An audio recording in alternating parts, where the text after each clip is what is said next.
What are we doing out there? First things first, my name is Kenneth Bird. My company is Black Series Edition LLC, Crystal Edge Technology Screen, and Paul Cardboard PC Kingdom.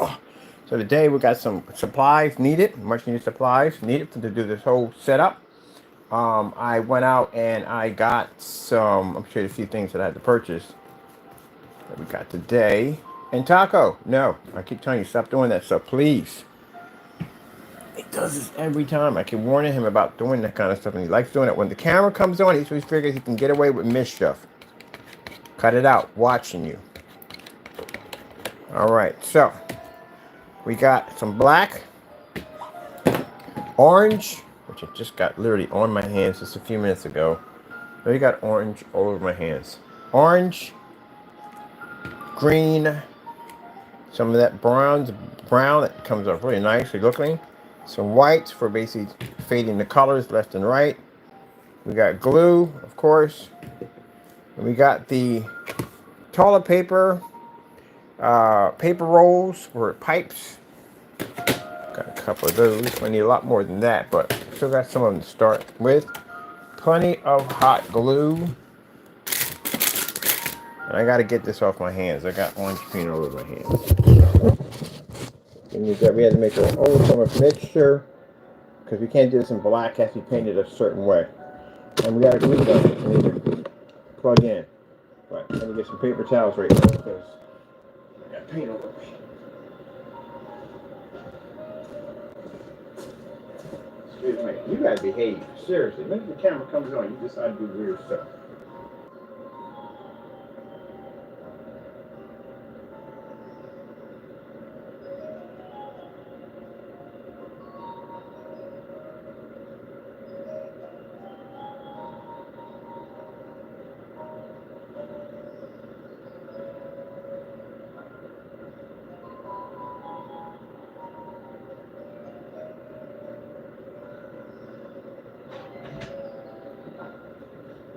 Stop doing weird stuff.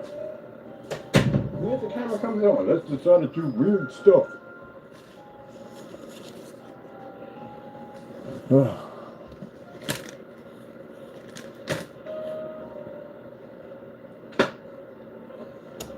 Thank you, Lord, for this wonderful blessing meal. May it strengthen us.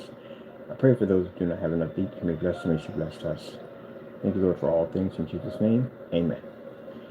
Some snacks. Snacks and snacks.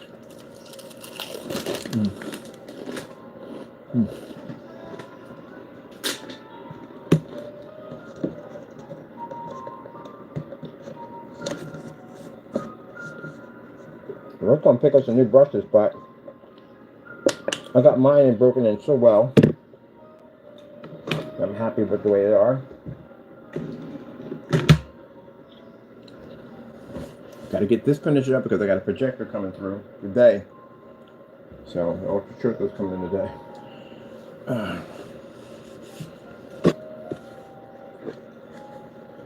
Like I said, I got rid of the other video because I wasn't happy with it. I need to focus on what I need to get done. Everything else is being taken care of, so that's the end of it. I got to tell myself that over and over again. That's the end of it. We're getting it. It's all taken care of. Move on. Got things to do. All right. Got my favorite brush. Plenty of glue. I was so glad they had it at the other place because I mean I would have to walk a distance to get it. And they had everything there. What was that? Everything. So we have to do a caulk job. Okay, we have to make some heavy corrosion buildup. This is where we use this stuff right here. Absolutely magic. This stuff is beautiful. That's where the magic happens. When we get the sand coming in, which I can't wait. All right, where's the knife at? So you see I'm doing both. I'm doing both videos on the screens, and I'm doing both videos on this too. And then again, we've got an unboxing to do. We got the Apex camera to design, and got the visible version of technology to work on. So it's a lot. But do I like it? Yes. I wouldn't have it any other way. I'm gonna cut the top of this thing off without shifting everything all over the place. Stand up for this thing.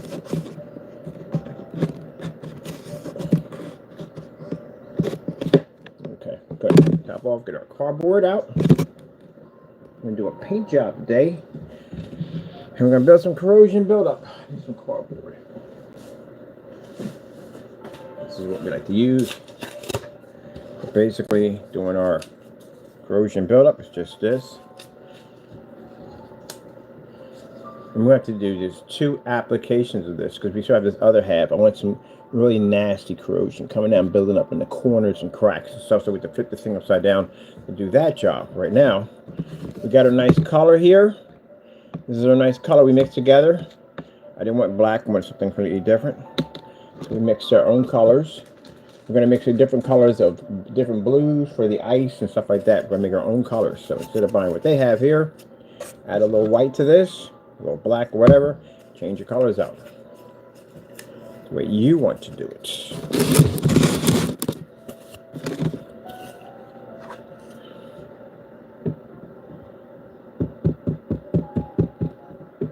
You think someone's knocking at the door? No one's knocking at the door, you crazy cat, you. You crazy cat, hey. No one's there at the door. Who's making that sound? Where's that sound coming from?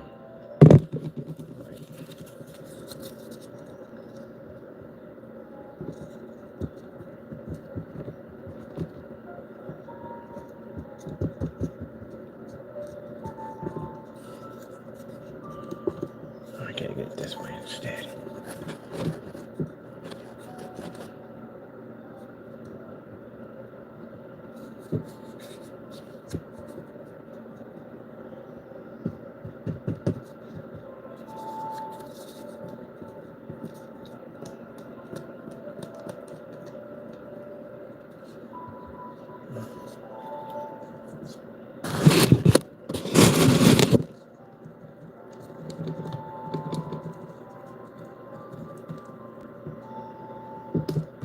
Way.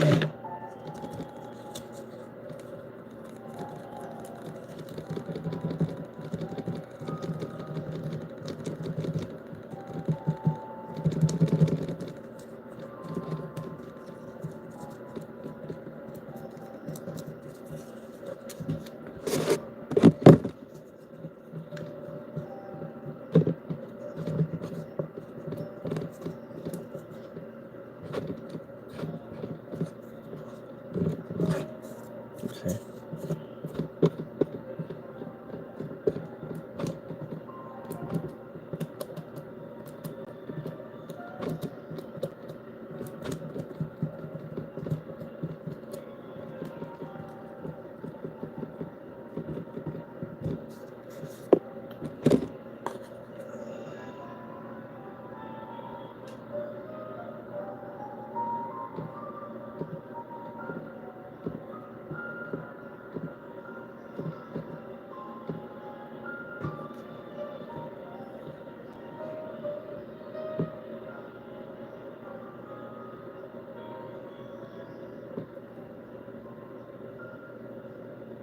And take it back. We're gonna need 4 tubes. Definitely need 4 tubes for this job. Corrosion buildup is the best part of it all, because you get, when you do the brush over, you get so many shades of different colors off of it.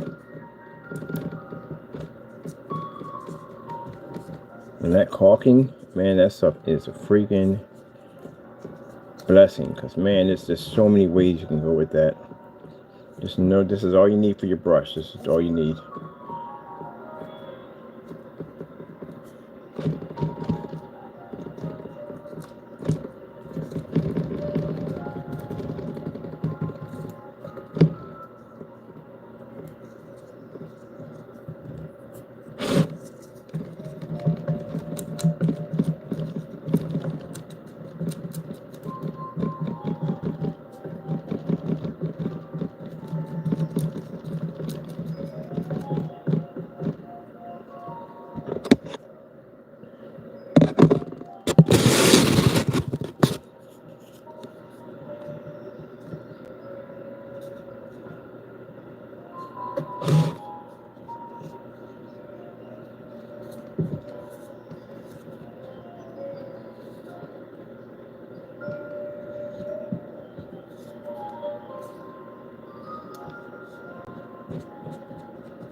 we apply that paint we just made to it, and then we brush it over with some of that bronze brown. Man, I'm telling you, it's gonna look pretty sick.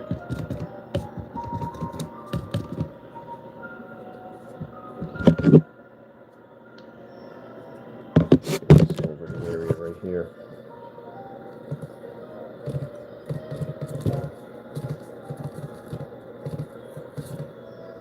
Keep that in nice and heavy, especially in those corners, because this is where we're gonna get corrosion built up the most. Pipes are gonna get it.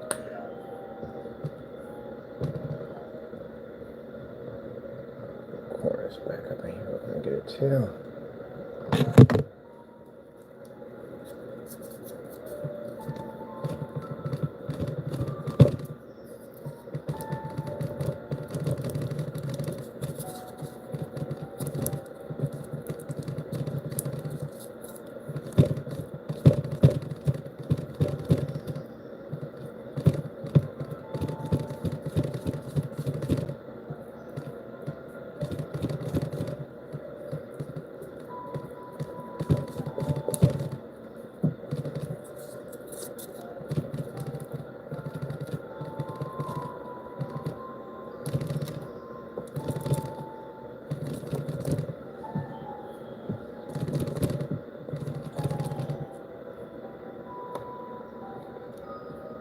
Yeah.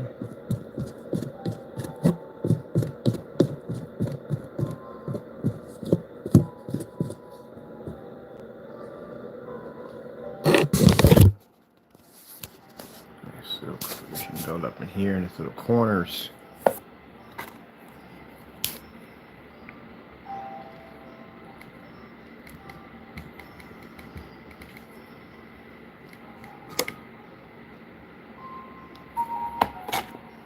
The more chaos you have, the better the detail is going to get. So there's just no wrong way to do it. There really isn't.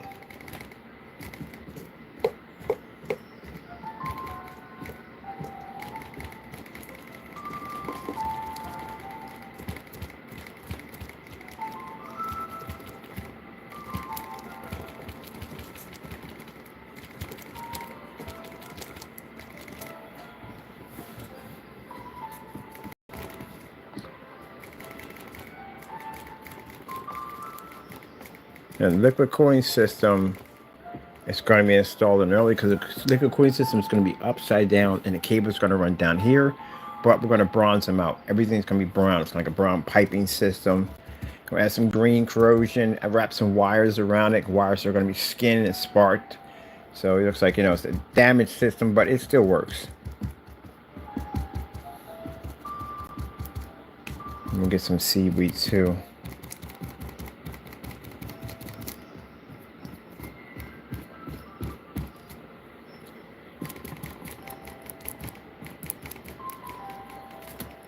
Build it from there.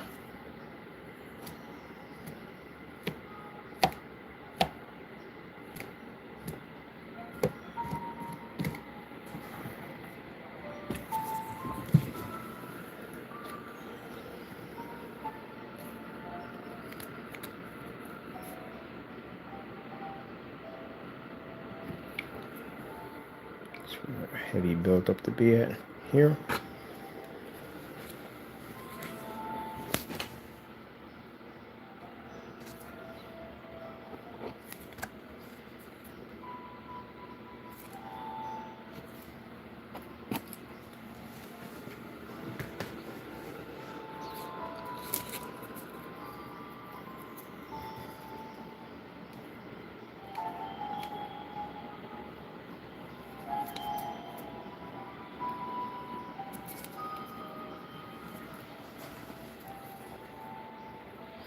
And this is the tip of your cardboard. That's what you're going to use to fan it out.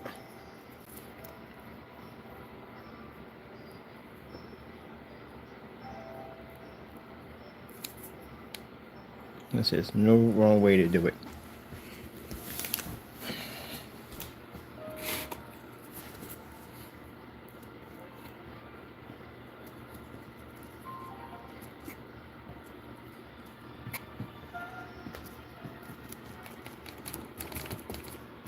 left over. This is where you can make your details at. Take a little bit off of here. Give a little more texture to the surface. Because it has to look like it's been sitting here for years. Add a little texture to it. That's why we took the cardboard and we ripped it up. And then we add this texture to it. It's going to give nice rough edges to it.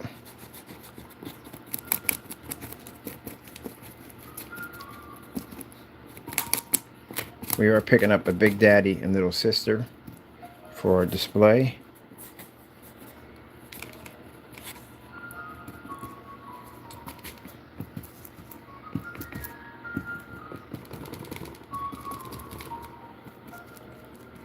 I've been looking at thinking about doing an Addams Family, like building the entire house and everything all out of cardboard, have the family up front.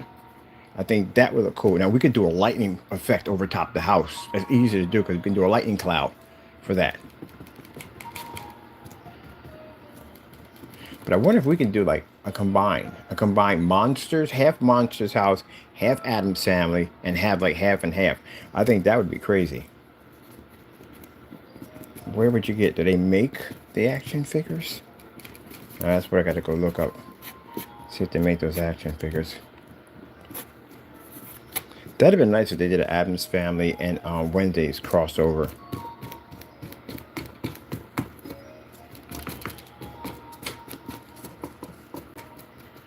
Now the corrosion, we have to make it differently because it's going to be in multicolors. That's kind of a seafoam green to it. So we're going to do that to wires and cables, large wires and cables that are skinned back. And we're going to change the copper over into like a corrosion.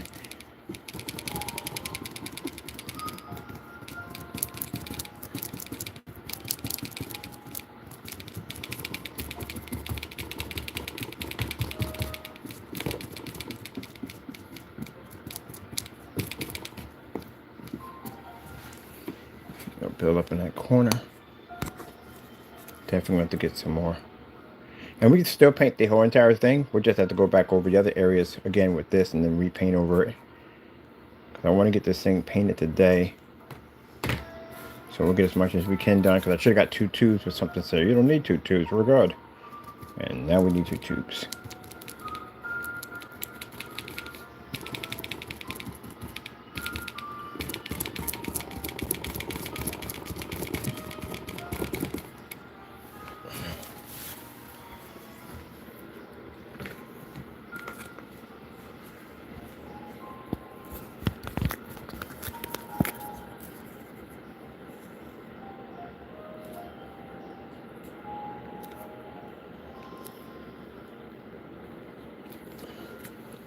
Wait a minute, I gotta get this around like that too, because we need it to hang.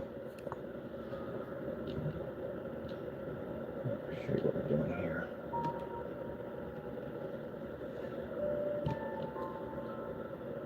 Come on, show you the rest of the job, you guys are right over with me.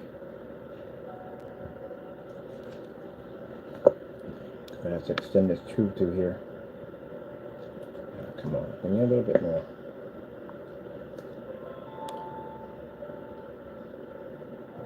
Okay.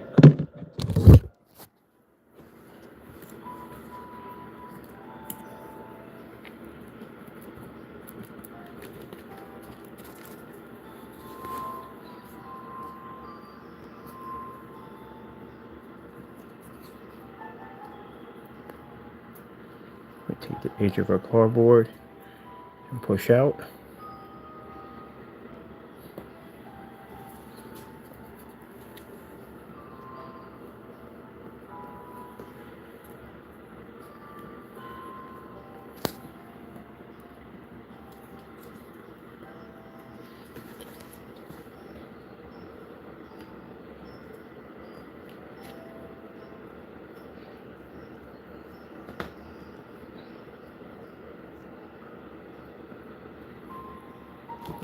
Tap it in.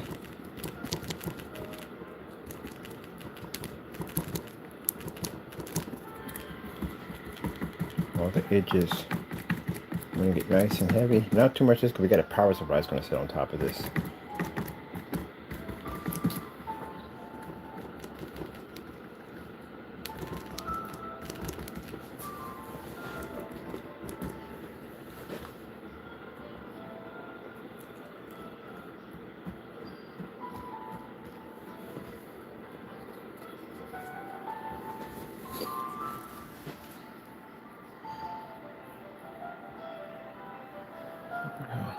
That's gonna look very nice when we paint it.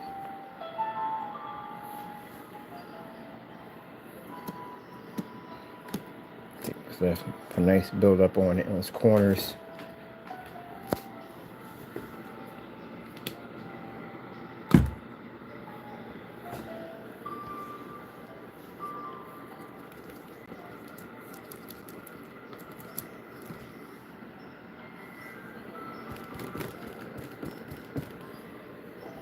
I was looking at some dinosaurs that they had over there. I do want to do a dinosaur encased in ice.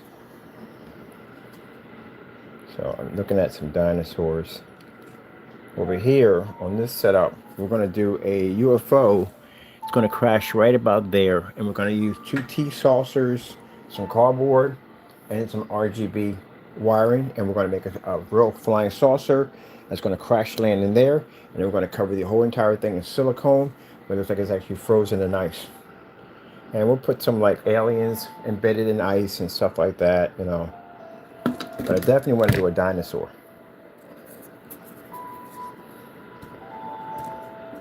And these are all BPC cases.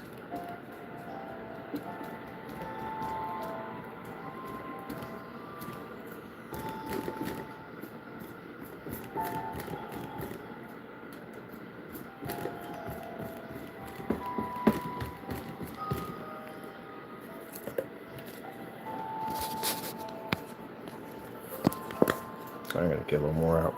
I got to splatter this and this. Got to get this thing done. That's going to be our funnel system. Which we have to do that in silver, but also too, we're going to have to make it look like it's been there for a while. It's old, it's corrusted. It's been there for a while.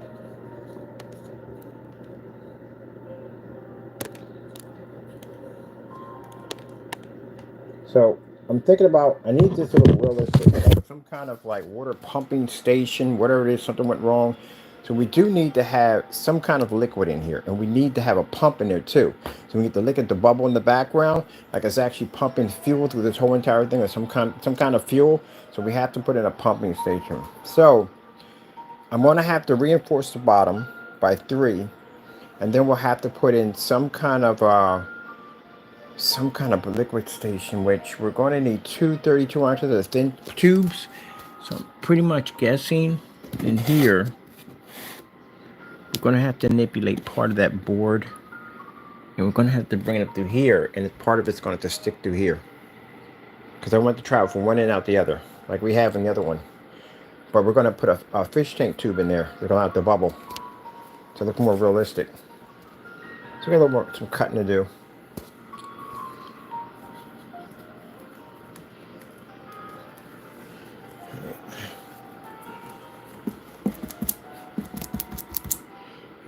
Corrosion. This is when we put our heavy stuff in.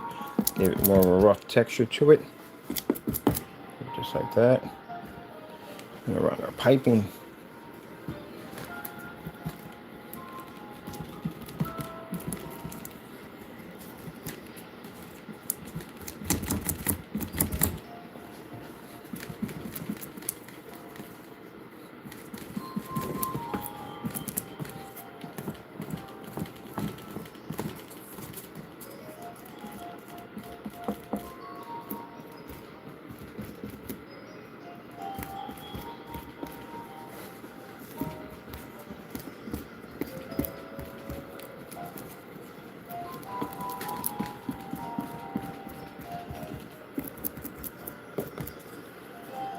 Some buildup around that piping. Oh, you're getting it all over my phone, dude. All over my phone. Sorry about that, people. Just gotta get some more of this out. I told me I should have bought more. So hey, we need more. We're good. We're good. Now I gotta go back and get more.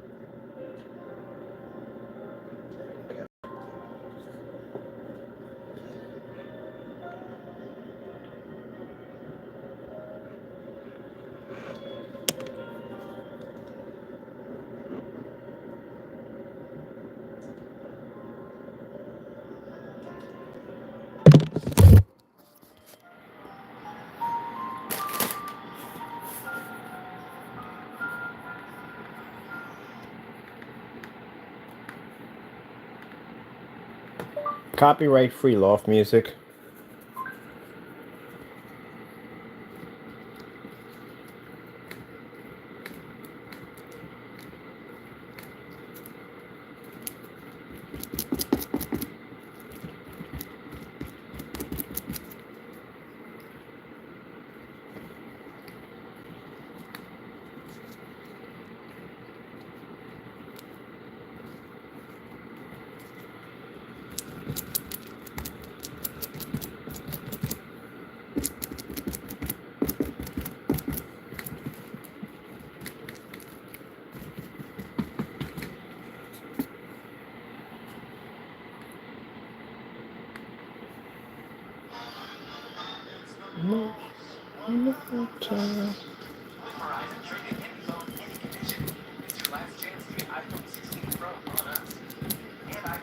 So the higher the ridges, the better, because that's going to allow you to have more texture to it when you actually do the paint job and give you more lays. When we're going to do our dry brush job. So we go over one level and another level, and go a little heavier, a little lighter, and that'll get you your multiple shades. Like can't really touch anything on this one. If you can see it, I don't know if you can see it. To tell you the truth, I don't want to touch it because I got white hands, but I'll grab it this way. Watch it, guys.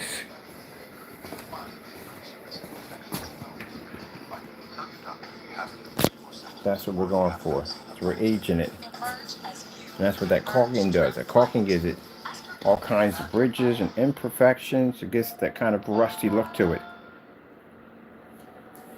And if you can mix your colors just right, you can age a piece of cardboard. It makes it been here for a while. That's our flowers we made out of cardboard. So we're making an entire jungle system over there. It's all cardboard. All the flowers, everything are made out of cardboard. I couldn't find what I wanted, so we decided to just make it all out of cardboard.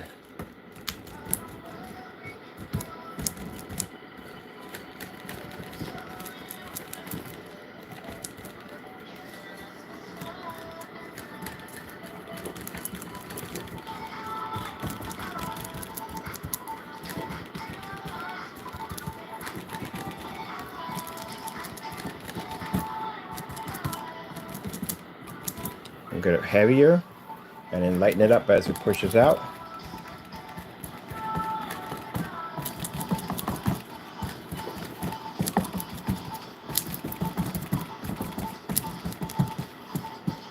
Now I gotta figure out what kill switches for this. The kill switches we got for this one, the mech. This is the mech over here. This has a little interesting built motherboard, sits on the sideways on it. The mech has a kill switch that looks like something off of Voltron. I had to order it overseas, so it won't be here till January the 6th. And this is a freezer box, a frozen freezer rack. Parts are coming in for this. And I think I'm going to call this one the virtual party box. Because I got VR glasses that are going to be attached to this. And I'm painting my VR glasses to match this whole color code system. I'm even wired an EL wire into it so it traces around it. So it's going to have a stand with the VR glasses can sit on. And this whole entire thing is all RGB. But I'm not done with it yet. Still going to do the RGB for the RAM. And we're going to put sleeves on. These are all going to be RGBs. Little light show bouncing back and forth. So this is going to be the virtual party box. That's what I figured to turn it. And what you see there, all this is all glow in the dark paint. All that glows. So I'm trying to figure out how to put a light system over top this so the whole thing fires off. So I may put a stand here with a light that comes over top that shines right directly on this so that thing lights up. I think that's the best way to do it because there's no way in the world I'm going to cover that whole full thing with just a few lights. So I guess I'll get a stand, light stand that comes from here over here, and it'll just shadow this right here because that's the only one that really glows like that. This one here, the paint job for this one is going to be a little different. I thought I was going to put some blue into it, but I'm going to keep it. I like the white, but we're going to put in a kind of a silver and kind of invisible glow to this. So it's about to get super icy over there.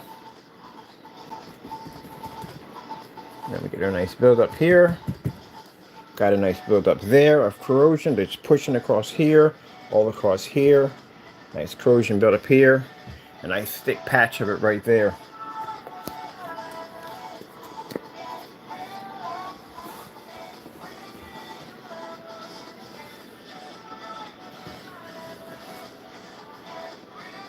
Just gonna dress it with some seaweed. Definitely some real seaweed. Seaweed's all gonna be painted. We gotta hand paint all the seaweed because I need the seaweed to glow. Everything has to glow. And the motherboard takes as a micro ITX board. That's if it's inside of it. This is a fan system we're gonna have on top of it. And then the bottom of it, we're gonna have a liquid cooling system. Drops down to here. Fits in there nicely.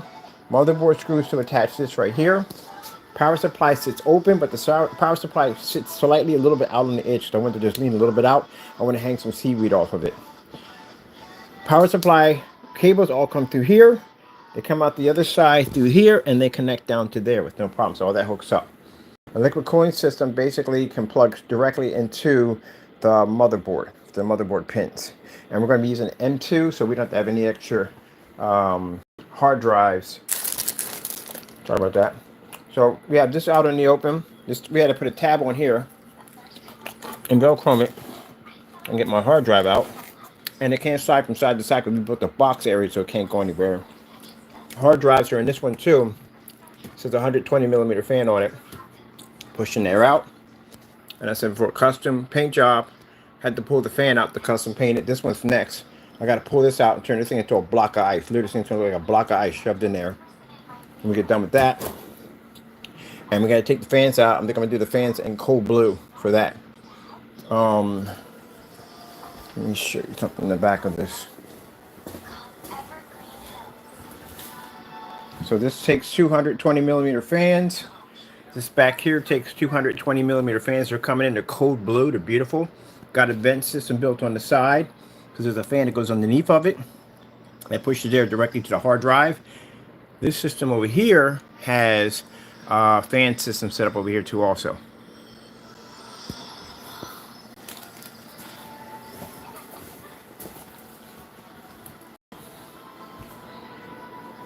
So yeah, first we were buying the ports because the ports basically I couldn't find anything that size. So I had socks that I purchased. They came in a tube, like $11 for 2 socks.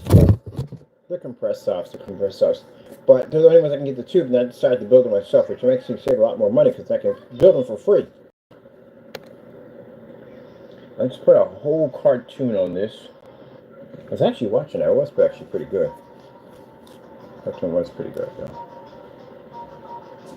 So wait a minute. I gotta put a build up over here, on top of here. And I gotta put a build up over top of this.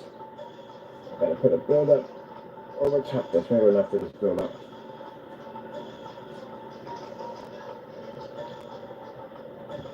So we're gonna take these right here. Show you how to take these right here, these regular rolls, and turn these into realistic looking pipes. These are your best friend right here.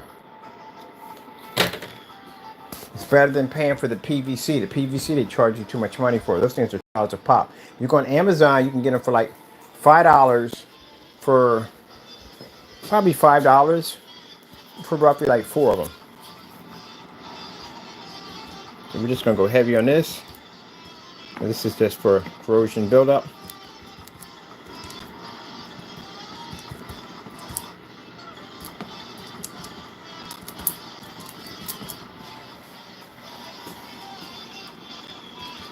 Do not try to make it perfect. That's virtually impossible. It doesn't work that way. It's all about chaos.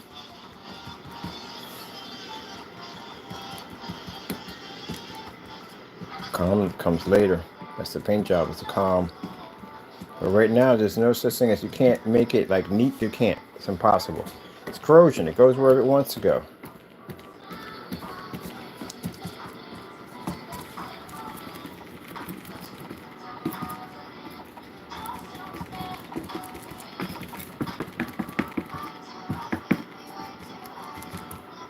Kind of weird, sounding like let your hand do the thinking, not your brain. Just go with it. Don't think too much into it. So I got to make some pretty cool ones. Somebody was asking for one like, I do want to do a Candyland. Literally, we can make cakes and stuff, all that stuff, Twisty Rose, Giant Hard Candy, stuff like that. I do want to make a Candyland PC. This would be for the ladies. Do something pretty cool with that. I'm still going to do the whimsical garden, and we do need to do a fishbowl PC because I got to build one of them. I started one, but it was just too big, and I had to catch up to this right here because I had to catch up to this technology and get that done. I have to have a certain amount done every day, or I go through it a little bit of what you call depression because I feel like I failed. I know it sounds crazy, but that's how I feel. If I don't do a certain amount every day, I feel like I'm failing.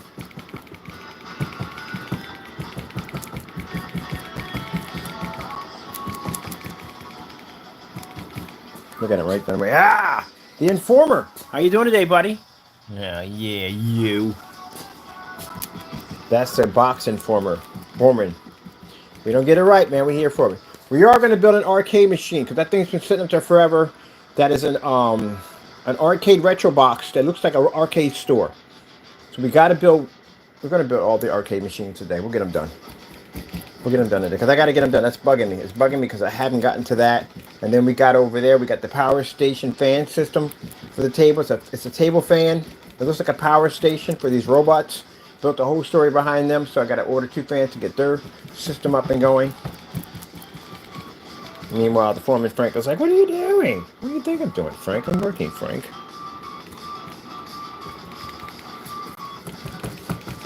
The robots are complaining. They want their power station finished in the cities.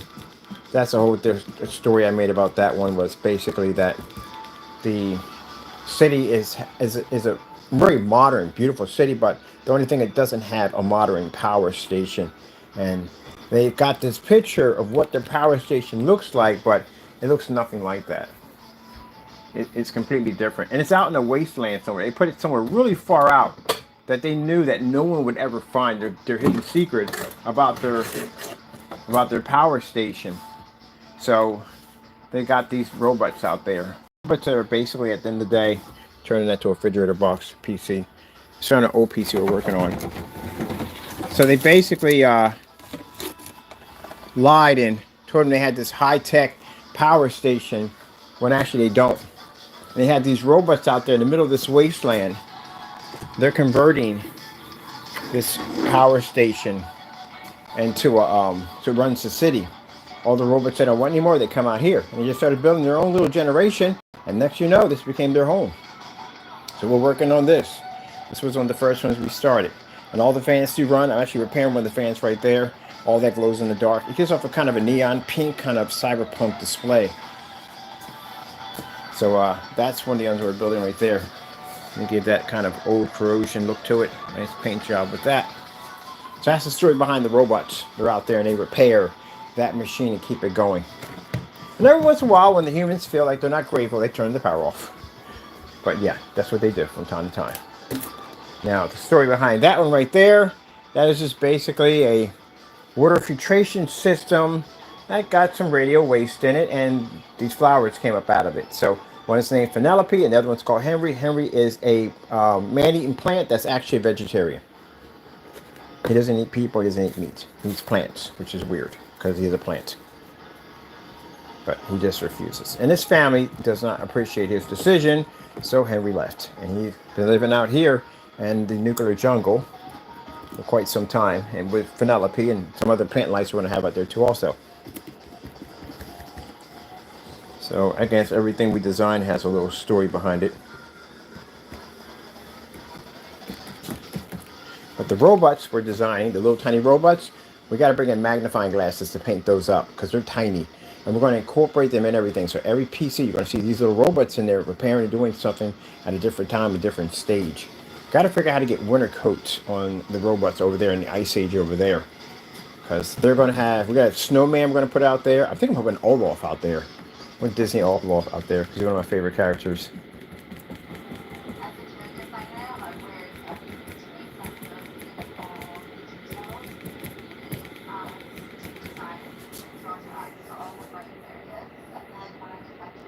I'm thinking about a cool way how to do the arcade.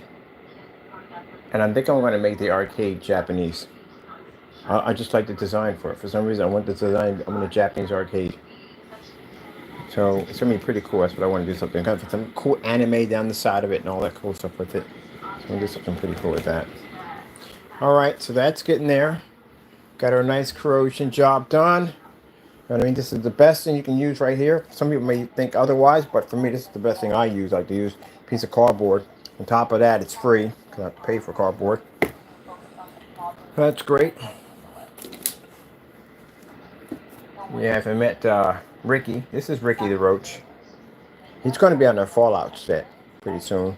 So I was going to make this a Fallout, but I was going to make this kind of a steampunk kind of Bioshock, and we're going to do a Fallout because the Fallout one I need to be different. The Fallout's more of an open case. It has a vault. I want the vault to be open in it, and I want the explorers going near the vault or probably going out of the vault. But that's what I want.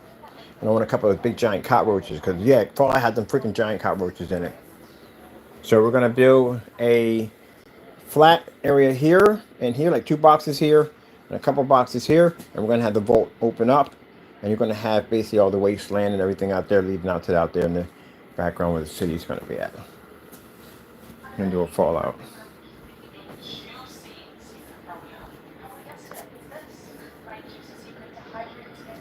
This is going quite well. Let's get this to dry up so we can basically hit this. Now, keep in mind, all these builds we're doing, there's a purpose behind all this stuff we're doing. We're not just building this stuff because we're running out of ideas. We're building this stuff because it's behind a website. All these builds and stuff we're designing is behind a website that we're working on. We're coming out with our own exclusive gaming screen paints, different forms of projection screens, physical screens, you know, all kinds of stuff we want to do in the gaming community. Yeah, I know we're having that crazy debate back and forth with the console systems and all that, you know. Nothing to do about that, tell you the truth, honestly. I do both.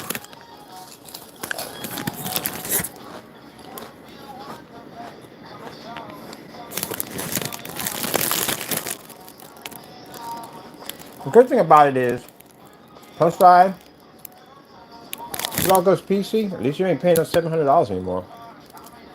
You don't have to pay that much money. I'm adding one up right now. I'm building one. I'm doing it for like under $500.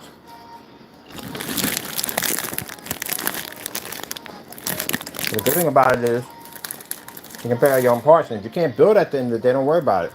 You can buy a PC already pre-assembled for $500.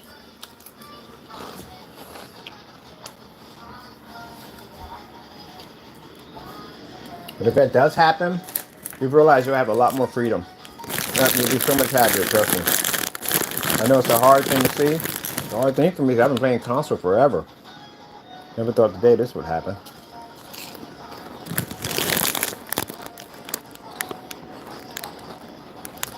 People have to understand.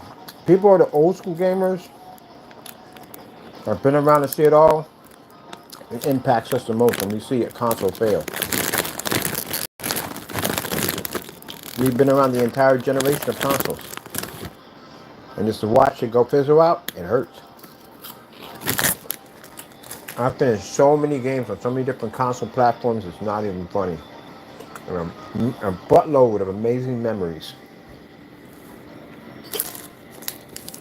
So, I hope it doesn't. Really don't. Maybe Sony got something up their sleeve. Maybe Sony's going to come out with a whole new different library of games just strictly for their console system. Now see, that's a smart way to do it too. That would be an extremely smart way to do it. I mean, you can take your own library. They got enough games. Literally, they have enough games. They have games from the old system they can bring back with no problem. But if they were to market their older games, say they're exclusives, now they got tons. They can make anything exclusive. They can make their own games now. Keep in mind. So, say if they were to basically take all these older games they have, they give them the PC and every other platform. They can make money off all those platforms. Come out with a whole new system, a whole new library from the day, and make those exclusive for that system only. That's what I would do, because you still make that money on other platforms with some of your exclusives, but you can make another system that has exclusives only for that system only, where PC can't touch. Nobody can touch. That's a smart idea.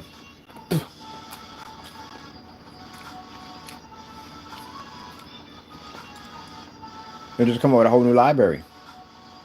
And they can do it because the PlayStation, the first one, had stuff in their library that they don't even show on the PS5 anymore. They don't have a PS5.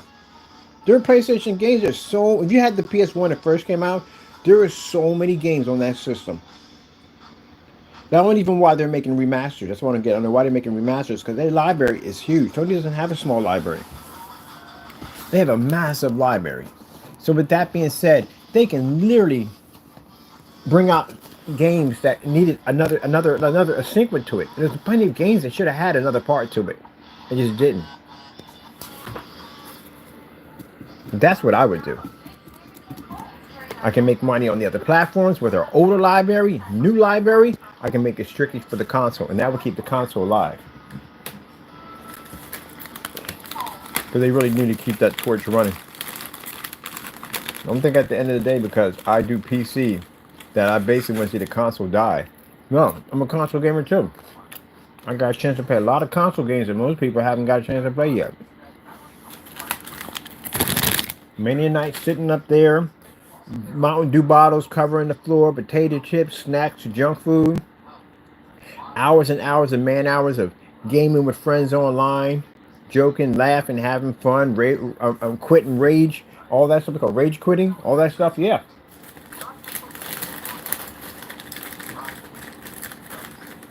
I still have friends on my phone right now from my Xbox 360 account.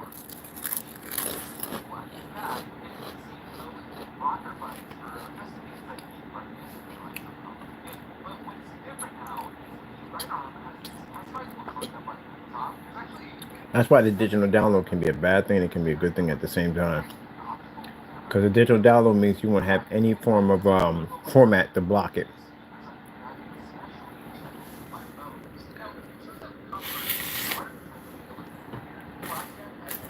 But hopefully not. And then if they do, it's opportunity for new systems to come out. Because, man, nothing more exciting than getting a whole new gaming system at the end of the day. If they bring out a whole new console system, I'm buying it. Yes, I am. It's a whole new different system. I'm curious to see what it does.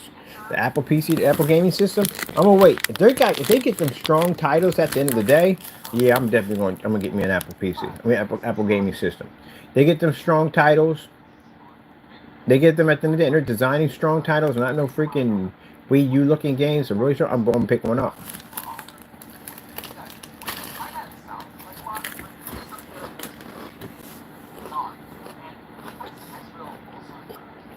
This is where you're going to get a chance to experiment with a lot of different interesting systems. And we did it in the console wars. We did it way back when you had Genesis and NES going back and forth.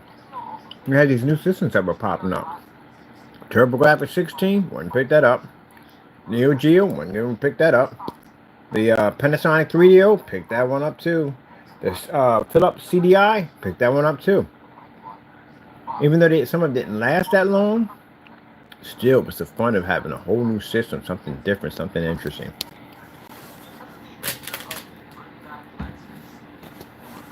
On top of that, having more systems in there, basically, it's better for the customer because they're constantly at war with each other back and forth. They're constantly pushing hard to make better products. Better products means better stuff for us. That's what it means. That's why you ended up getting, when you're in the Nintendo era, you end up getting freaking the track and field, all the different types of light guns, time crisis, all that stuff. They're constant competition with each other. Somebody bring out a light gun, they bring out a better version. They bring out a better version, they bring out a better. It was just back and forth all day long. Like, oh wow, you were the ones profiting from all that because we got all that cool stuff. They were constantly warring at each other. It's fun. So I'm all for console wars.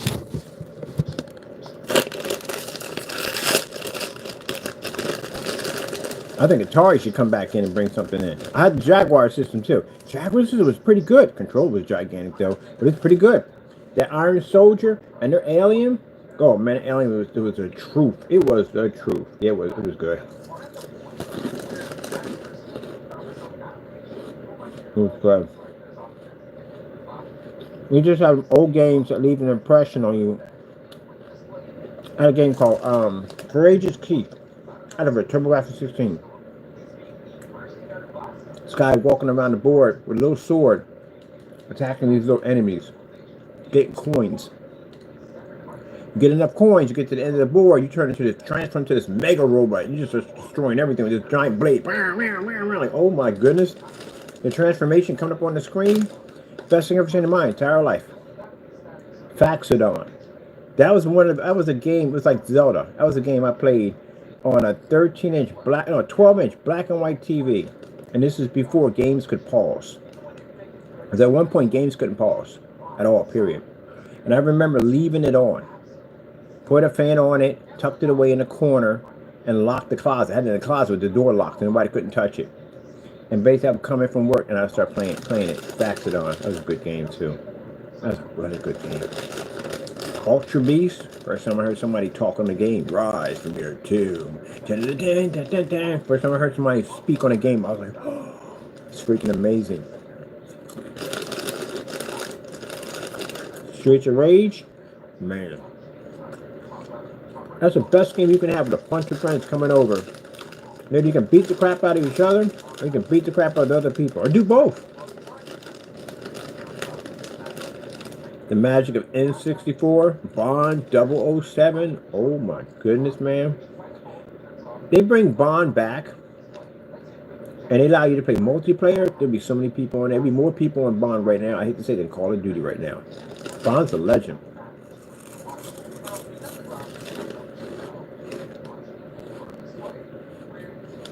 It would be. You're like, no. But if you ever played Bond, the proximity mines, you can literally put proximity mines anywhere. I mean, anywhere. And they look like bullet holes in the walls. So we deliberately would shoot holes in the walls, and the holes would stay there. They didn't disappear. If we shoot holes in the wall, throw proximity mines up in there. You wouldn't even know if the holes are proximity mines. You have to figure it out as you're going through. Man, they put proximity mines on everything. Under the door, they put them under the door. If you walk in the door, you blow up. Put them on toilets. They put them on ammo boxes. You gotta be careful. You pick up an ammo box, you blow up.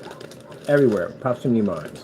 I used to just go out and lay them everywhere and tuck away in a corner and just watch the dots disappear off the screen.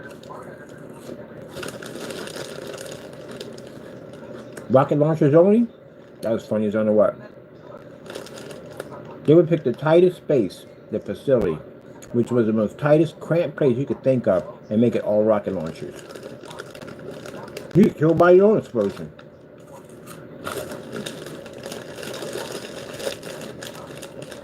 Yeah. They're good games, man. I remember that, man. Walking in freaking 3 feet of snow. Pick up a Dreamcast from the store. I wanted it so bad. Never forgot when I first saw it. That Power Stone was amazing. I never seen anything like it. It was like Smash Brothers on steroids. Power Stone! And the music was epic. I walked in the store. First time I saw it, I was like, oh my god, the Japanese version. With the orange box and the white spiral on it. And I remember seeing it.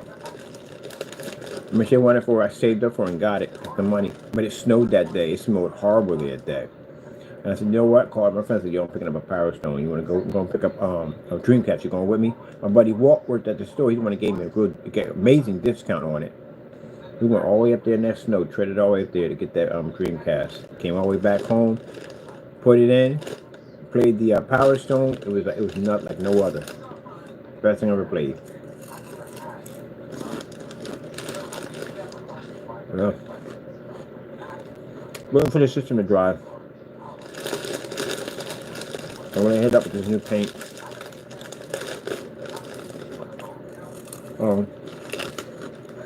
Got a lot of good memories for console. I'm doing.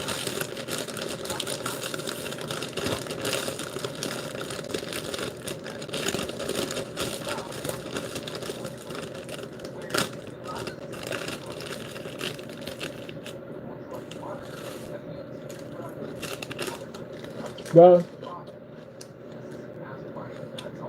Sega gave up the rights to their games. They port those out anywhere. How about they bring back some of these older games? Make them what they are now. There's tons of older games they can make. You don't have to have remasters. They have a huge library. I guess you would have to get permission and stuff like that because the games would be licensed and all that stuff to bring them back. I'm gonna go look into that. I'm gonna go look into that to see what it takes to bring back an older game and modernize it to today. I'm curious about that. What it takes, like how much licensing and red tape you would have to go through in order to do that. I'm curious about that. All right. While we're waiting for it to dry, might as well paint this. I want to see what this paint looks like that we made. This is our motherboard base there. Let's get this thing turned around so it can dry better.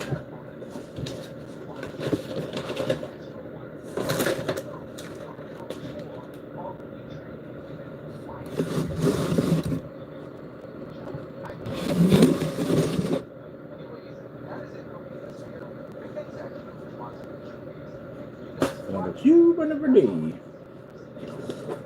Ugh. Let this thing dry out.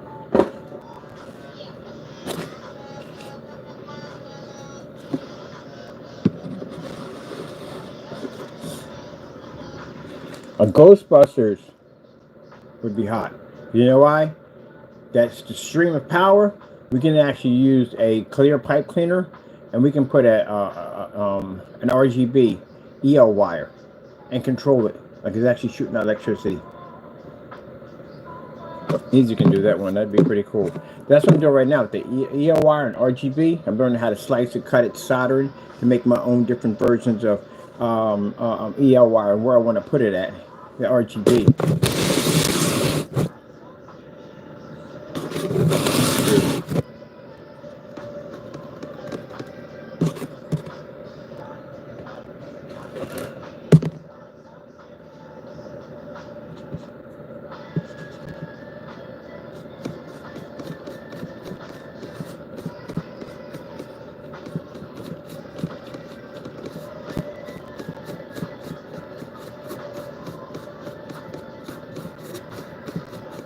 Let's try it. All right.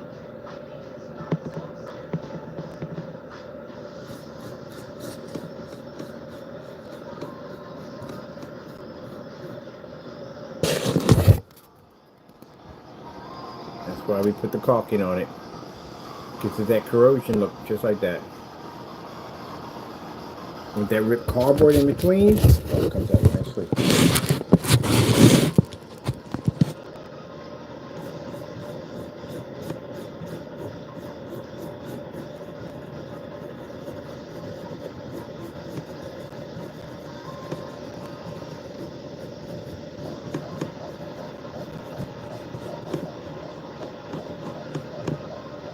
So I come out of a freaking rave right now. Like, hold my beer, I'm going in to the marsh pit. Yeah, I'm gonna go to that concert where the guy hits people in the face with birthday cake. Definitely want to go check out that concert. He's good too. Yep, he will nail you with a birthday cake right dead in the face. I don't know who it is, what band it is, but the guy's really good. He makes birthday cakes and he throws them. He buys everybody, he throws them at people in the face. I want to go there. I'm trying to get hit with a birthday cake.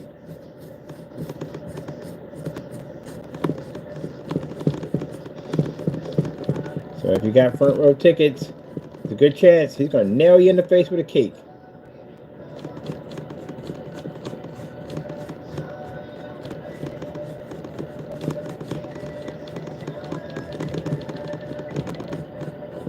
Gotta find that guy. So see how our corrosion job is looking? That whole mixture of that silicone, that caulking and torn cardboard makes it look like this is something that's aged for a while. Now imagine a nice vine system in there, a little bit of light greens in there. That's gonna look pretty nice.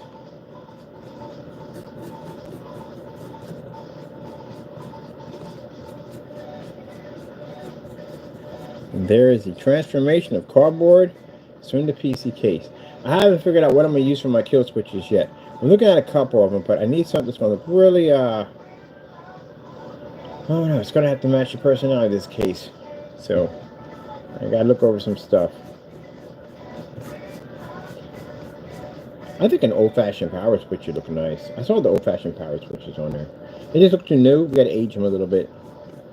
I think an old-fashioned power switch would be nice.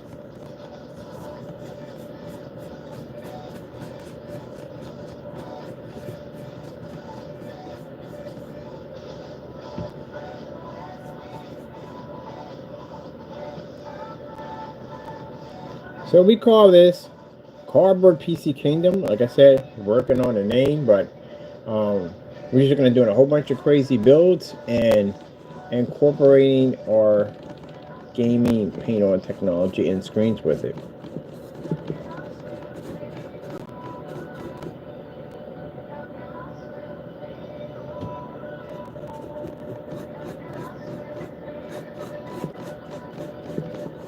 Definitely want to invest in outdoor gaming screens.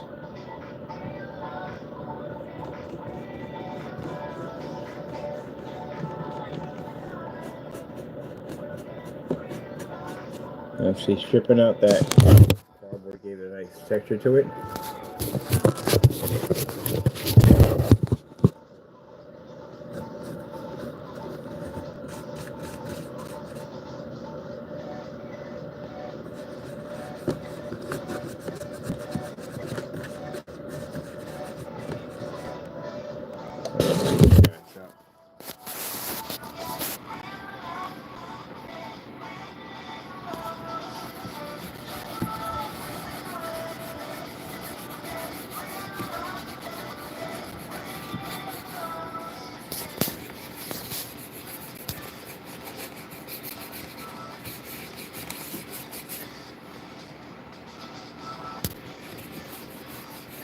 And we brush over with that gold. All these little areas like here are going to stand out. It's going to highlight it.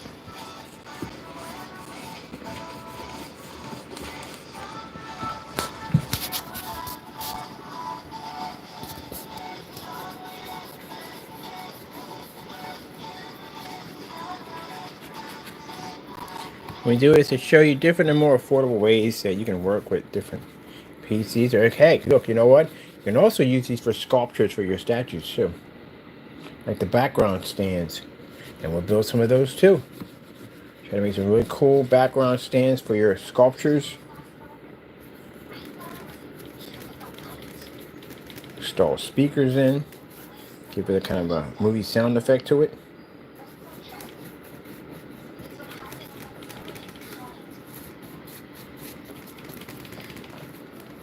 I designed little spotlights.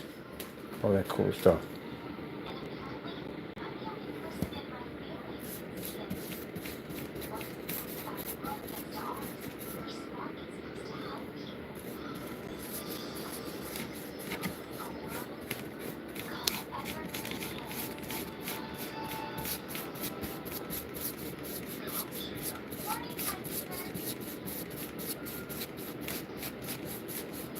Now we're going to get our power supply to stand here. We're going to use our light magnetic system to do it.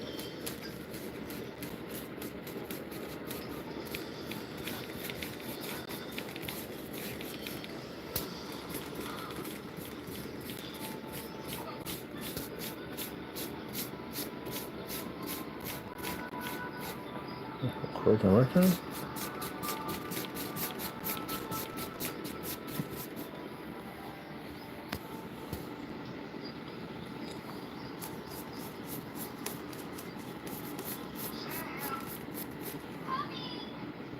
Got a whole movie playing on my thing right now. It's popped up out of nowhere. A whole freaking movie.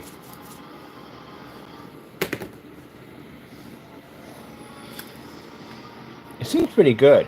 I watched some of it. I was in here doing something. I watched some of it. It seems pretty good. So I'm probably going to go back and check it out. Preferably with a bowl of cereal. Because I can't watch a shit without bowl of cereals. Oh, all right. We're going to do a neon Candyland.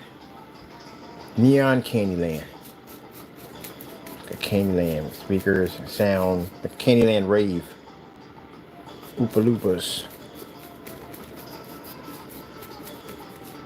That would sound sick. We can put some of the most crazy candy colors on there.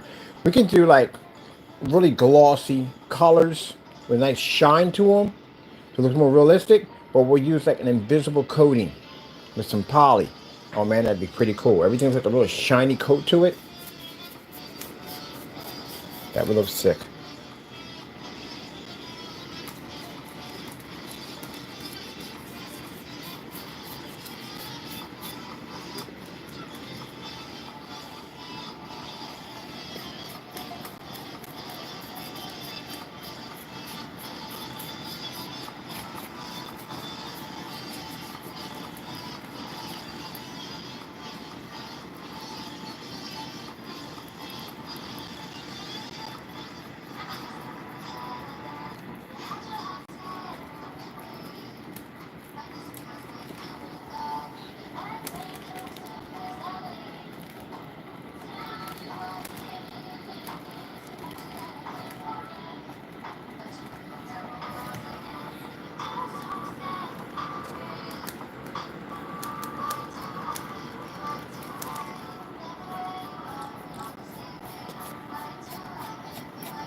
So that picks up nicely.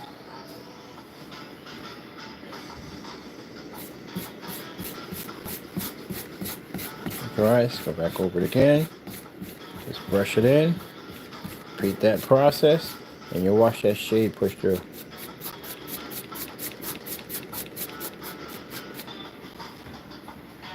It's got a nice little greenish and black kind of design. That's what I was looking for.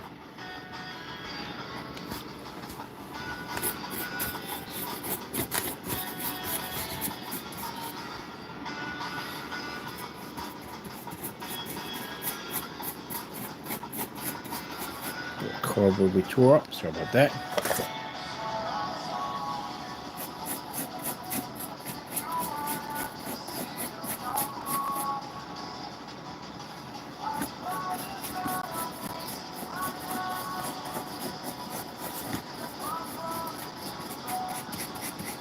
I'm going to completely mod out our power supply. Going to make our power supply look like it's rusted and old. All the wires. Going to have other wire in between, like threaded, weaved into it. Those wires we're going to skim back. We're going to rust them out real nicely. We're going to run a slight EL wire through all of that, and it's designed to give a pulsating flash.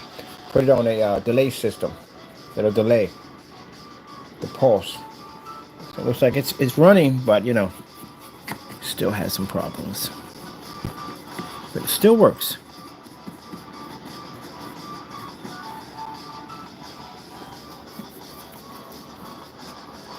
Getting our little arches here at the bottom. So we built to support our pillars.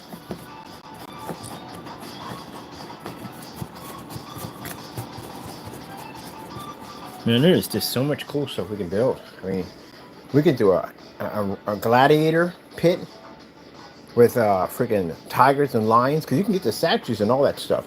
The one I want to build is a zombie one, because I'm a big fan of zombie games. I definitely want to build a zombie. A portrait, a bunch of zombies come flooding in, and everybody up there just shooting. I want something like that designed. Definitely got to build. It's going to take a lot of work. It's a lot of zombies we're going to have to buy. It's still pretty cool. Play World War Z off of it.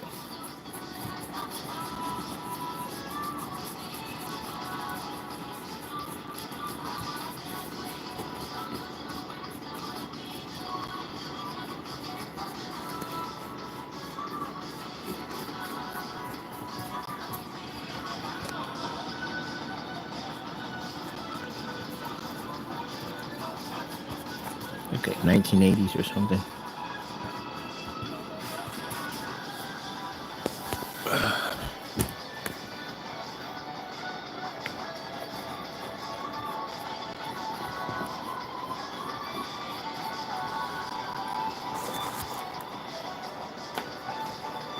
Man, I remember we played Gears of War. They found Don's wife. It was Don's wife they found. I think it was. It was everybody was quiet in that room. When that trip, everybody was quiet in that room. You're gonna tell me you didn't cry in that when he found his wife? Oh my goodness. That was the most. I think they did an amazing job with Gears. They did an amazing job with it. But it basically it connected with the gamers so well. It did. And when you finally found his wife and the way she looked, you broke out and cried over it. Everybody did. It was that touching. It was that close to, you know, it felt like you were actually there. He was like, I'm gonna admit, man. Yeah, man, I broke down and cried, man. It was this. Because he spent so long looking for her. Then after that, when he gave off that speech about how we're going to take the war to them, come on, tell me you didn't play better than you ever played before. Tell me them extra skills didn't kick in. That's what I like about games like that.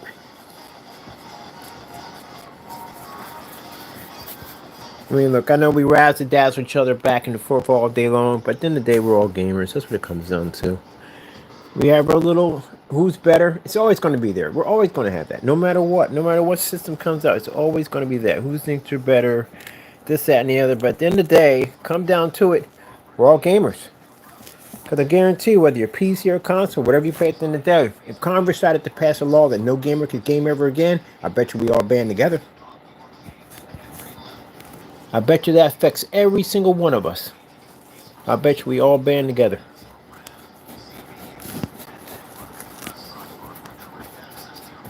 But that'll never happen. You know why? Because they play games too. We know they do.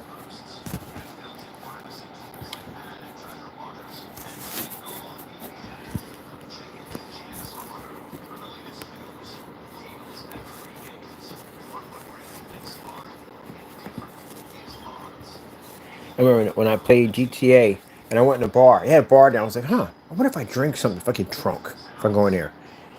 I was in there knocking back drinks. Next thing I was drunk. It was an achievement too. And got in the car and took off. And I was like, oh, shoot. Like everything was all blurry and everything. Your right, like your left was right and your right was left. I was like, this is crazy. And you got an appointment about, got an appointment for achievement for driving drunk. And the cops would automatically pick up on it right from the door. Where you got a couple of stars, like, ah, crap.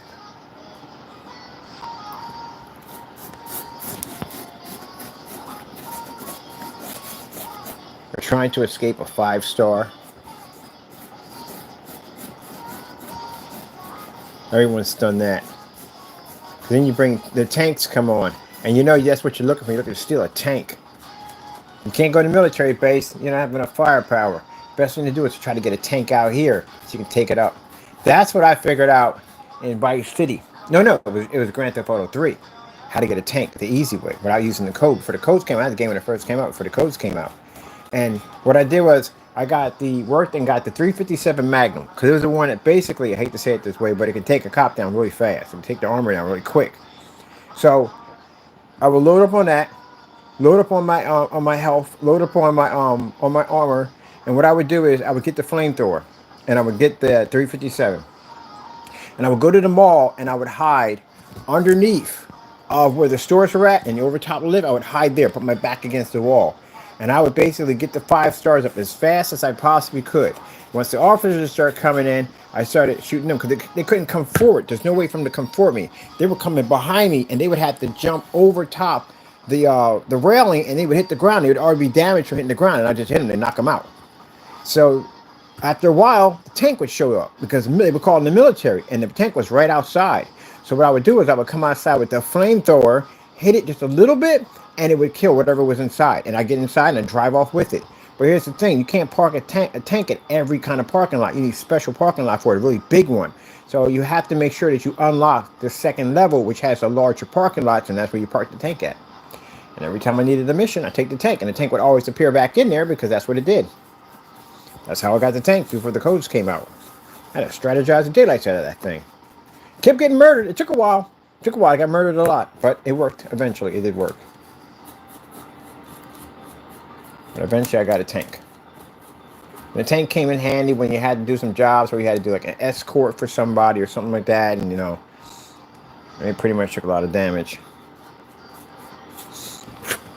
And they gave you the code for tank. And you're like, I'll bring it down anytime I want. Just like a jump down from the ground. Remember the codes back in the day? You call something in, it just come out of the sky and just crash to the ground.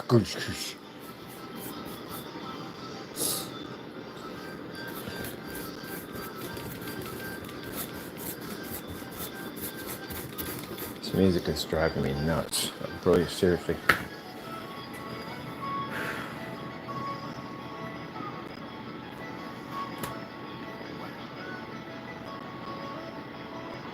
Let me see.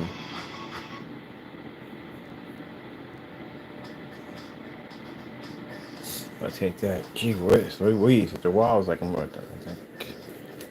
give me a headache. So get this top part done.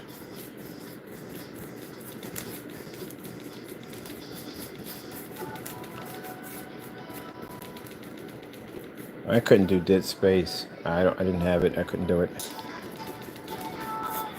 Nope, couldn't get past Dead Space. It's a very amazing game, but I couldn't do it. I can't do horror games. I can do it to a certain degree, but Resident Evil, yeah. Resident Evil is an easy horror game for me to do. Silent Hill, no, we're not doing Silent Hill. I can't do Silent Hill. But I know Dead Space, gee whiz Louise, what the freak? Dead Space is crazy hard. It was too much, man. It was way too much. Definitely way too much. Did the corrosion job building up on that. And we still have to come back over top this and brush it again, again, and again to get that to come up the way we want to. That's what I have to do. Keep doing it over and over again to get that to pull up. But I miss Bioshock. I want another one so badly. I want a Bioshock 4 so badly. And a Fable, please. I mean, Xbox brings out a Fable, and it's only for Xbox only. Guess where I'm going at, people? I'm popping over getting myself a freaking Xbox. Yes, sirree. That's what I'm talking about. That's why I told you. Exclusive games are everything. That'll bring a PC gamer over there. I'm a big fan of freaking Fable. Heck yeah, the hot second. Shoot, however long it takes me to beat freaking Fable, if I'm gonna be over there for about a month or so, I ain't gonna be on this system no time soon. I'll go right over and pick up the next spot. I picked up games for just one game, literally, for one game. And they said we're only making it for exclusive to Xbox. Well, guess what, PC? I love you, but I gotta go. I'm a huge Fable fan. I'm gonna be right over there picking it up.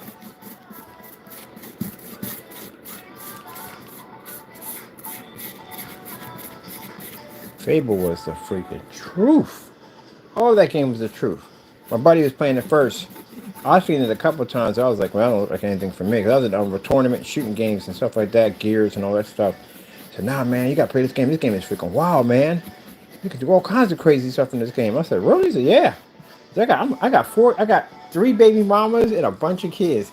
I was like, what? I said, yeah. Got land, everything, all kinds of stuff, man. It's crazy. I went and got it. I got Fable 2. I didn't finish Fable 1. And the sisters, man, that castle, you know, own the castle in the end. You beat the game, get the castle, castle's yours. And how they dreamed about being up in that castle, and how he came and picked them up because he was looking for some kind of special, these people had special powers, and she was one of them. One of them had it. And man, when they killed my sister, man, and I ended up in that freaking farm land out somewhere, man, I had nothing but revenge, man. I wanted to find this guy and take him out as fast as possible, but you had to build to get there. That was the main goal, boy. They put that in your head, boy. He was determined to destroy anything in your path that kept you from getting to him. It was fantastic. What Fable was amazing was the fact that the scenery changed. Like, you could be one in a scenery, and then it's like the next time you come back, it's snowing. The weather changed, but the environment changed also. So I never forget that house where I rescued this family from a bunch of trolls. And then next time I came through there, that area, everything had changed, and the house was still there, but the family wasn't there. But tombstones out there, so they had died. And there was a note on the door telling me that. Sorry about that. There's a note on the door telling me that that in the basement there was this weapon. He was a weapons master. He made special weapons. He made this shotgun. The shotgun was a beast. Took everything out.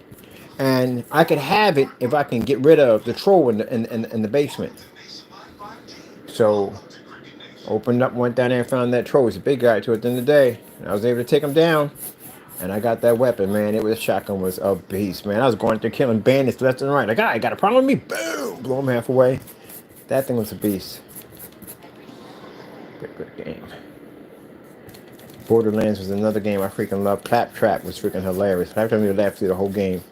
Claptrap did the most craziest stuff I've ever thought in my entire life. He just rambled on about some insane stuff, man. But he was funny as I don't know what. There we go. Getting a nice corrosion top on there.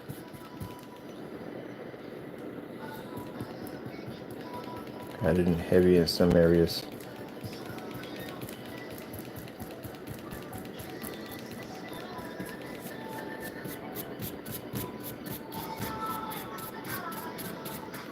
A nice paint job we got. We made our own color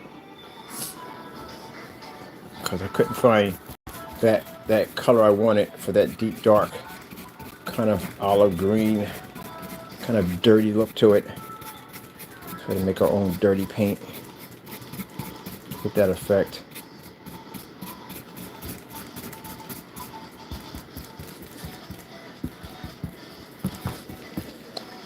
So I hope everybody had a happy Christmas. I was talking to a bunch of people. I was like, they're glad they're home. So you're not gonna get along with everybody at family. You never do. That's virtually impossible. I was gonna have that one, or two, or three, or all of them. Just smile, like the penguin said in freaking Madagascar. Just smile and wave, fellows. Just smile and wave. That's pretty much what we can just do. And some people had great times. You know what I mean?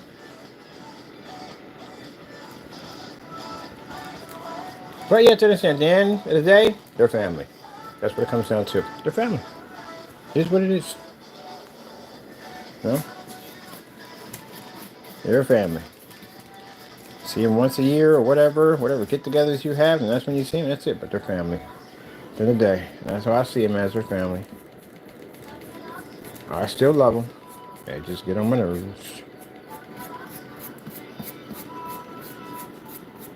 That's where we get the brush job in. The brush job in.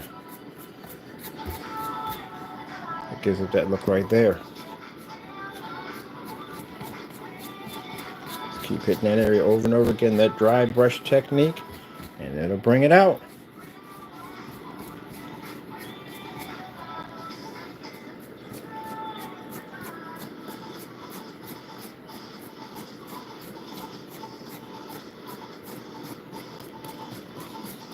So easy that's to do? Very easy to do. Oh, that wasn't dry yet, but not worried about that. But see how easy it is to do? It don't make a difference. It still adds character to it. Everything adds character to it. Put a little of that caulking down, and that caulking adds texture to that surface. You just keep going back over top of that.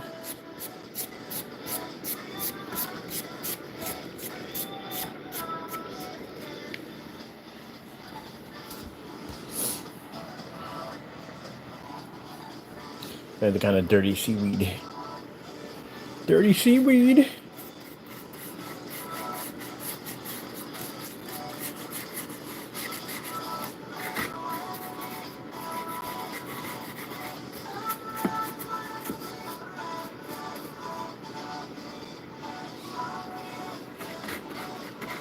Oh, it was good to see some people. We got everyone laughing and joking.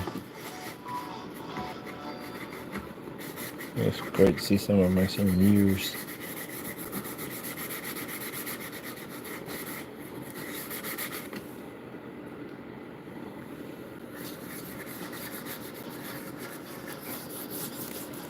Now up here in Allentown, they have a different kind of ball drop down here. They drop a hockey puck. Yeah, for the wings, they drop a hockey puck. I'm gonna be out there recording it and show you what it's like out here for their New Year's Eve. So I'll be coming downtown, meeting up with the crew. Got some people I hang out with from time to time. If you're going, say yes sirree. I'll see you with the crew. So we'll be down there. I'm the only person who's gonna be drinking root beer. Well, not really. I'm pretty sure the other people are gonna be drinking root beer. So, well, actually, in my group, I'm the only one that drinks root beer because they drink and I don't drink. So,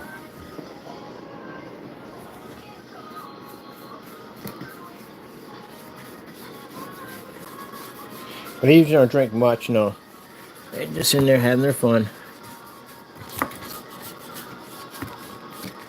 Quite frankly, after that ball drops, I'm going back to work. I got things to do. Like, I'm gonna chill for a little bit with them. Yeah, definitely gonna chill a little bit with them. But I'm anxious to get back in, man. I got things I gotta do, things I gotta build, things I gotta construct. I'm always excited, man. When I was over there, I was over there basically thinking about work. Thinking about how we can build this a little better or do this to that and whatever.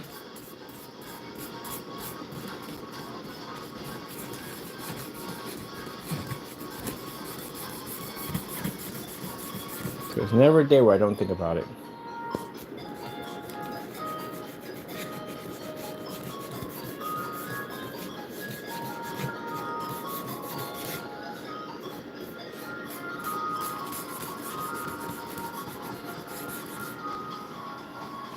It's coming along quite nicely. Taco's gonna be out for a while. He is. Yeah, he so much to get together. Like, don't feed him that much. He's gonna be cranky. At least he's asleep. They're running around 100 miles an hour. Got back to the home front. He slept there too. He didn't move around too much. He's okay. He's not sick or anything. He's good. He's just full. He ate a lot.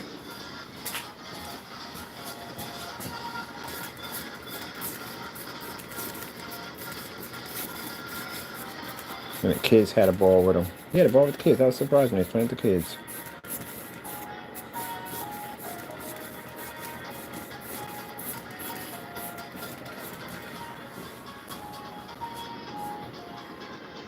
They couldn't say his name, Taco. They were calling him Toenail. Oh man, like, how we get Toenail for Taco? Oh, it's funny. Yeah, that's fun. Alright, get this done. That front done. Front should be dry by now. Definitely.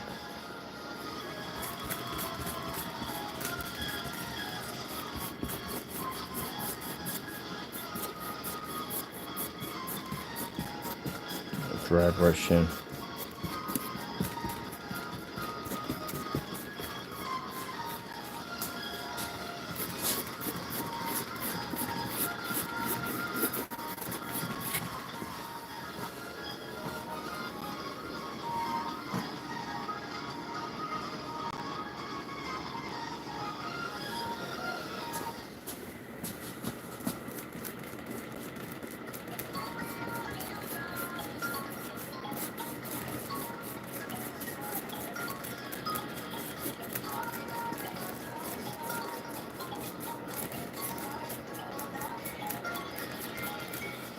A nice ridge we put in here, bulked it up a little bit.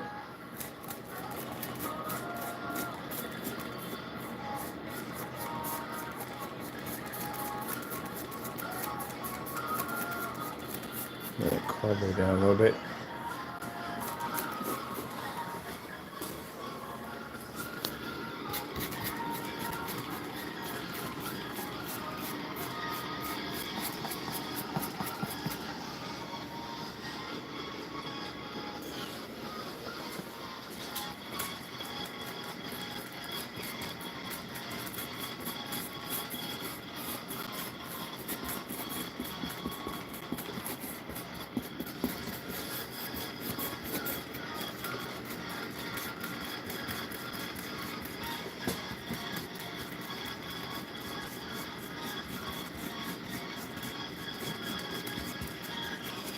I gotta check for the projector because it's coming today.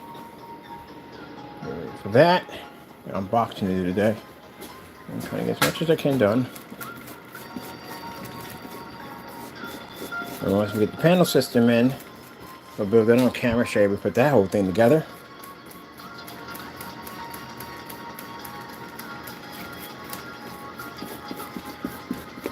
So actually, yeah, I'm actually building a mailbox. A mailbox PC. I'm going to get some letters. Going to poly them, stiffen them, protect them, and just shove them in the front of the mailbox. And we're going to do one side of it and all real stamps.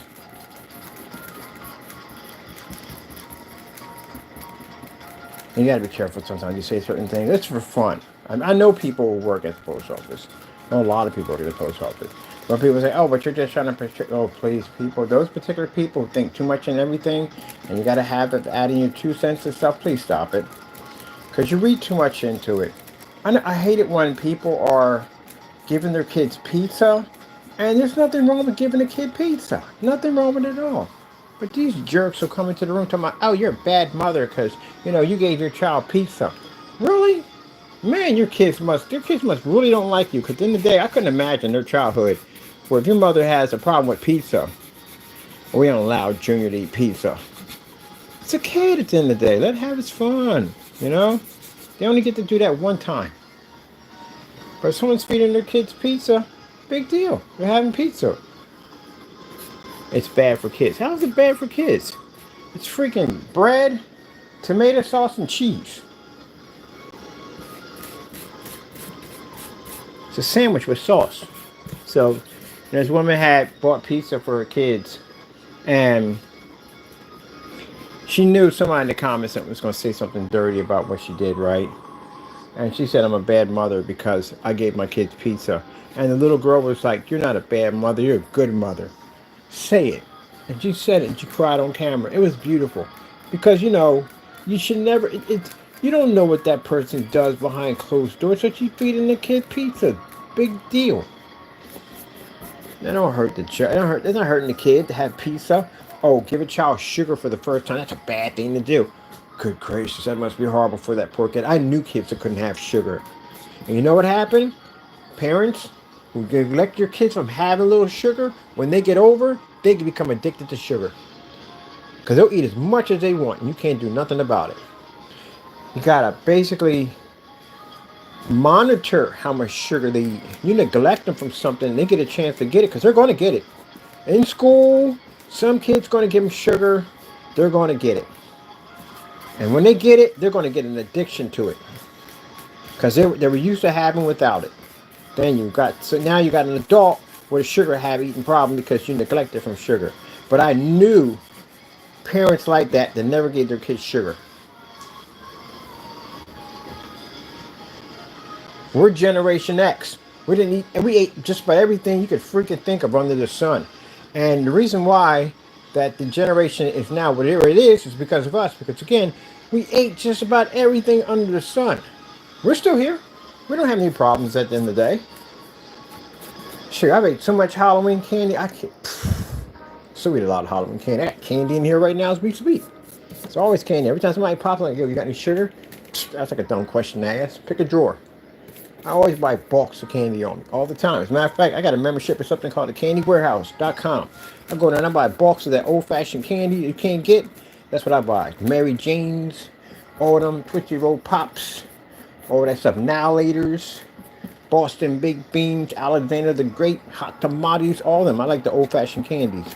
But, you know, you shouldn't deprive your kids of sweets. You shouldn't do that. Now, monitor how much they eat. Yes, you should do that. Definitely should do that.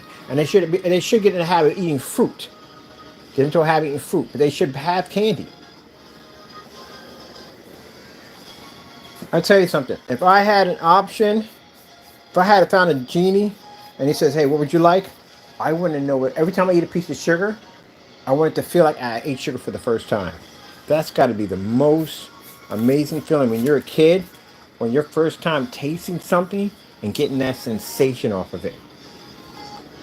Kind of like it's a little bit on the adult. You taste something interesting because I've had food so good it made me cry on the table. It's pretty good. With Dominican food, which I'm getting some today. Definitely some Dominican food today. I'm gonna go see my peoples.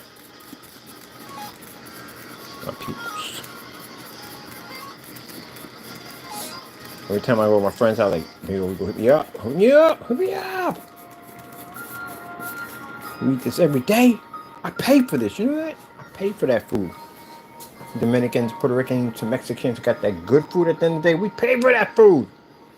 And here y'all getting it for free.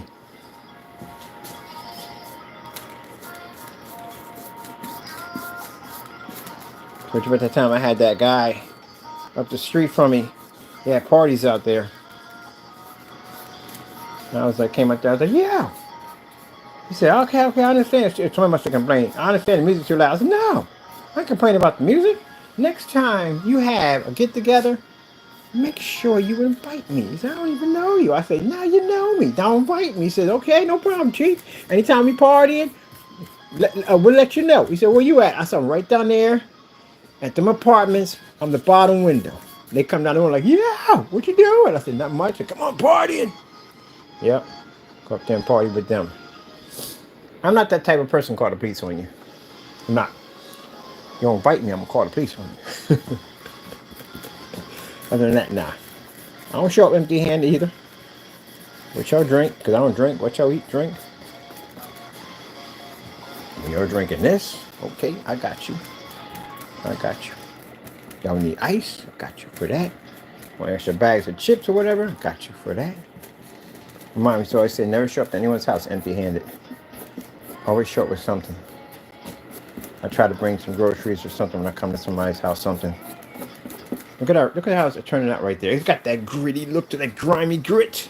That grimy grit to it. Look at that. I'm loving that grimy grit look to it. We got to keep going back over with that brush to get that grimy grit to come up.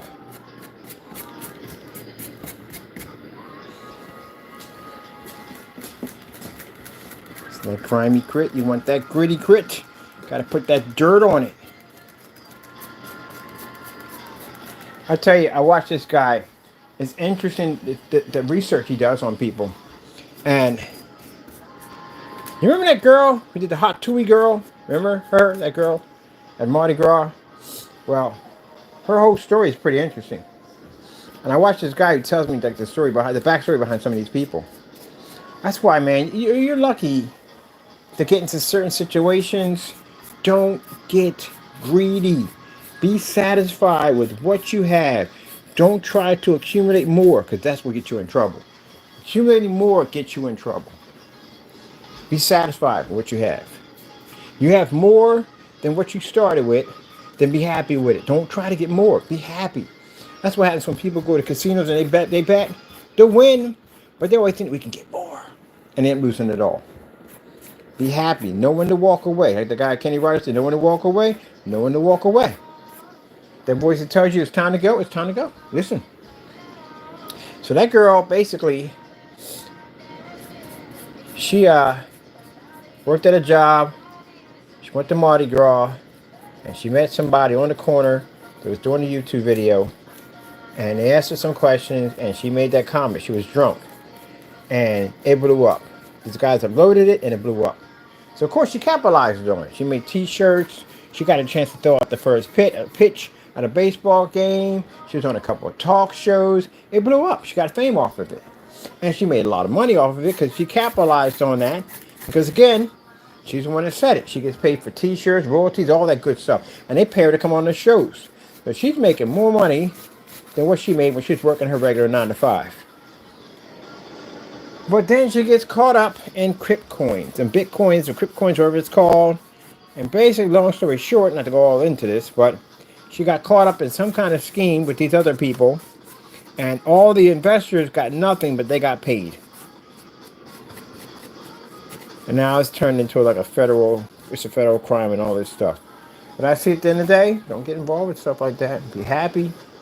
If you're blessed to get something to make more than what you're making, do not get greedy with it. Greed comes downfall. It always does. And it'll bring more problems with it than you've ever seen in your entire life.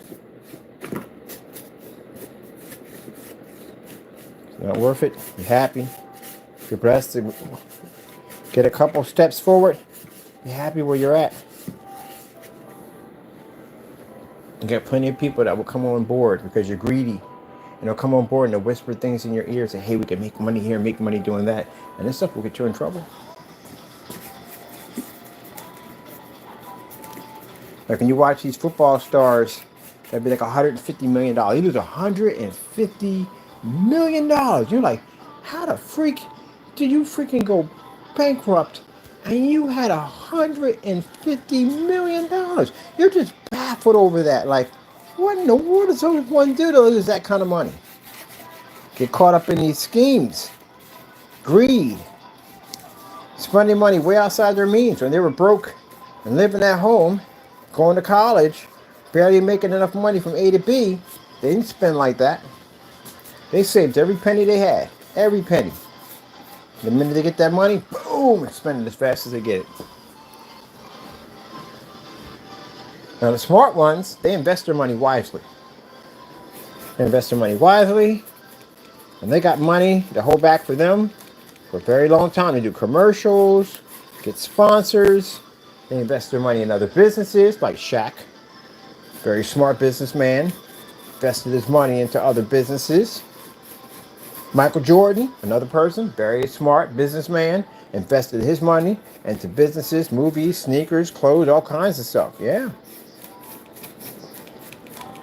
These are people who know how to work the system. They got money to the day they pass off this earth, and so do their families do. And you got people like Taryn Owens, who blew through their money because they had multiple baby mamas and freaking spent money for dozens of cars and houses. How you need 4 or 5 mansions to live in? What do you need that for? Who the freak needs 4 or 5 mansions? And on top of that, then in the money to people at the end of the day, we didn't know jack about business, that they borrowed a whole bunch of money from that they couldn't pay back, and he ended up losing all that money. He filed for Chapter 11. He's broke. Broke. No money. Broke. Now he's getting some of it back from some commercials and stuff. He's doing some commercials and stuff, but not on the way he was before. T-Pain, that was another guy who ended up broke. He didn't have enough money for a Happy Meal. Can you believe that? He couldn't afford enough money for a Happy Meal for his kids. And he said when that money came in, he was spending it like crazy. Then some of that comes through trying to floss, being part of that rap circuit and trying to floss. Let me tell you something. I came into that kind of money. First things first, I wouldn't even buy all that stuff. What I need to buy those diamonds and jewels and all that stuff for? I couldn't care less at the end of the day how you think I'm rolling at the end of the day. If you think I'm broke, then guess what? I'm broke. Then that's just where I'm going to be. But at the end of the day, my money's going in the bank. I'm putting it into getting a nice portfolio. I'm going to hire me an accountant. I'm going to get me to I'm going to do some research. Everything that my financial advisors advise me to do, I'm going to learn exactly. I'm going to go to school and learn what you know at the end of the day, so you can't rip me off. I want to learn your game. So you can't tell me that this and that, through the nonsense, you can best want to take money out of me. I ain't getting blamed for that nonsense. And I'm going to basically invest my money into real estate. I'm going to invest my money into fine art, wineries, all that stuff. I'm going to be the plainest rapper you ever saw in your entire life. T-shirts, cargo pants, and boots. That's all you're going to see me come on with. No jewelry. I'm going to drive a car, a basic car like everybody else. I don't need no freaking Lamborghinis and all that stuff. Mind, you buy them cars, you got to keep that maintenance up. A Bugatti's oil change is $22,000. Tell me that's not insane. Nope, I'll get myself maybe like an Audi Quattro, something like that. That's cool enough. Range Rover, I get one of them.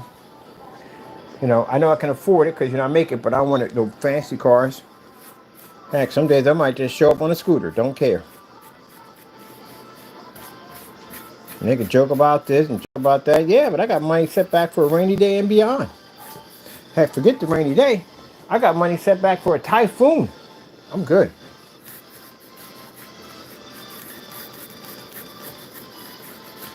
Get caught up there at the women. The women want to tell you, hey, you got to floss.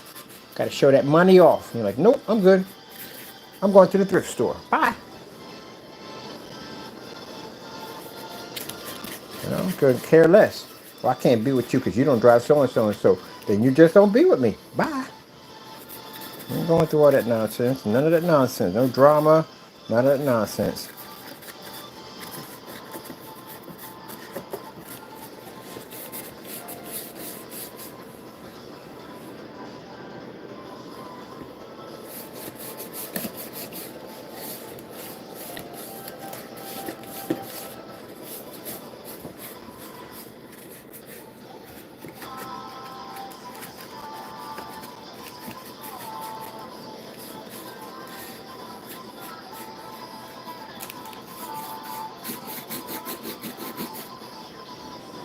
I give myself a rapper name like MC No Chains. No, I don't got none of that. I don't care with no chains, nothing, no, not all that. Nope. I'm about building my portfolio. And you got the opportunity. I didn't have this money when I first started off, so I'm going to act the same way. I still ain't got it. I'm investing in things that'll make me money back. Like right now, money I make off my company, I invest in things that'll make my company make money back. I invest in my company.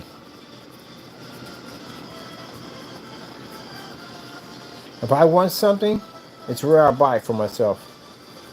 Buy me a video game here and there. I don't take much to be happy. A video game, a rich sandwich, bowl of cereal. That's it. That's all I need. I don't need nothing fancy. No fancy clothes, jewelry, none of that stuff. It ain't for me. That's money I could be spending to put into my business to help it to grow.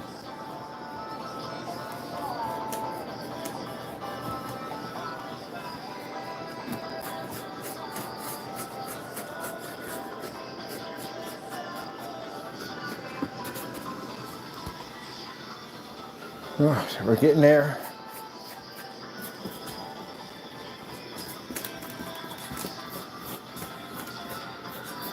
Sometimes the cardboard lifts up a little bit. That's fantastic. That's adding some character to what we're trying to do here. Bringing it to life. That worn out look to it.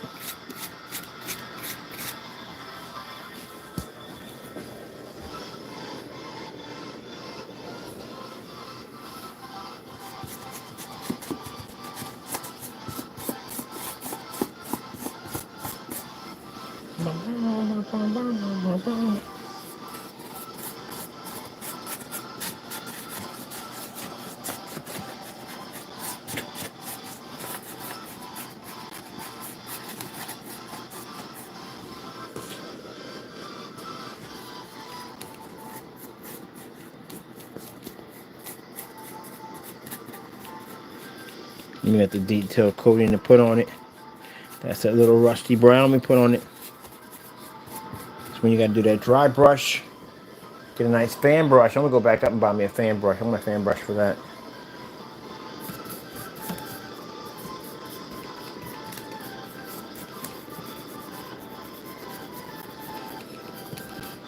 We're not going to need to see the power. You're never going to see that right there because the power supply is going right there.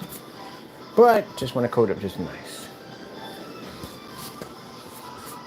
I need to be on my knees for this. Hooah!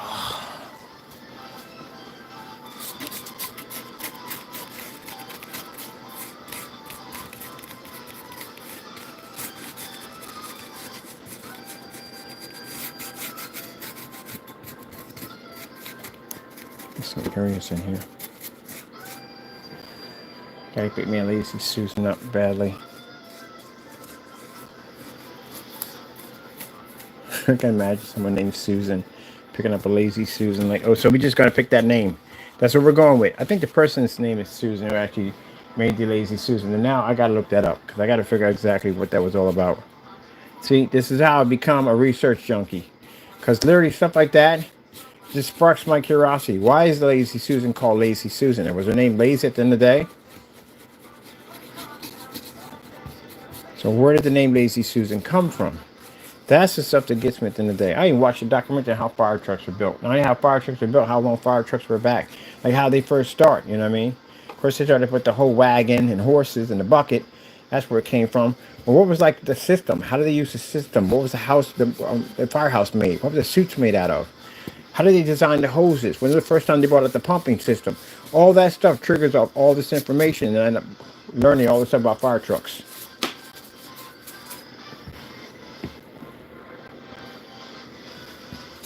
That's all that starts up now. The Lazy Susan. And I'm curious because I'll be sitting around having a conversation. I call it useless knowledge sometimes, and it works. Because you have a conversation like, what were Lazy Susan? Oh, I know where. Blah, blah, blah, blah, blah, blah, blah, blah, blah. You do the research on it. And we're going to useless knowledge. But still, it's not even useless knowledge because it's fascinating. Because somebody on the line said, you know what? I'm tired of all my spices being in the back. I can't see where they're at for Jack. I'm going to design a wheel that can bring things around. And actually, guess what? It works fantastic, didn't it? So now you get to all your spices and everything in the back because of the Lazy Susan. So, who invented the Lazy Susan? Was her name actually Susan? Or was she mad at somebody and she thought they were lazy? Like, I'm going to make something and name it after you. So, yeah, just curiosity. You'd be surprised if you look at some of these inventions on how crazy, like they were never meant to be. They happened by accident. You gotta look at the one on Kellogg's Cornflakes. You'd be freaking amazed on that, or drop your jaw. Like that was made by accident. Kellogg's Cornflakes was made by accident. They weren't trying to make a cereal. They were trying to make some kind of crunchy snack that went well with the people and the fitness club he had. He had a fitness club, and this is like way back, like 1930s, 1920s, somewhere in that era. But anyway, the food was disgusting. The people were just turned off by it. And he's just trying to figure a way how to make this some kind of crunchy snack. And Kellogg's happened by mistake. So he developed $1 billion company by mistake. That's usually how it happens. Yep. Just something, a fluke, something happened in the kitchen, something got mixed in correctly, and you're like, wow, this is freaking amazing. There you go. Yep. Been surprised how many things happen by mistake. Wasn't intentional, just happened that way.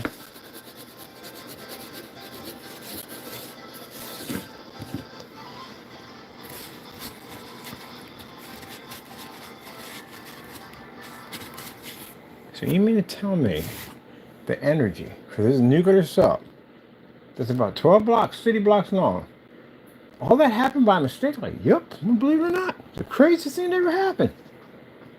Now we came with the fuel to power this thing. Came up by mistake. It happens.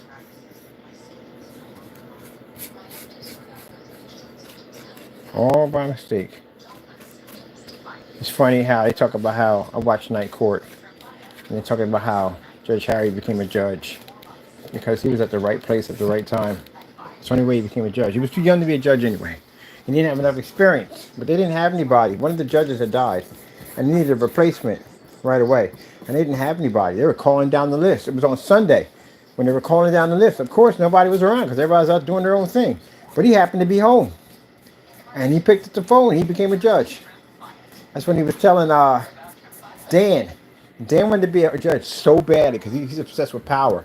And he's like, how the freak does somebody like you, no disrespect, because he was like, the guy's court, he's kind of quirky, you know what I mean? He's like really kind of like, he's really like a interesting jokester kind of guy. Like a guy you really can't take seriously as a judge. But he's a judge, he's a good judge.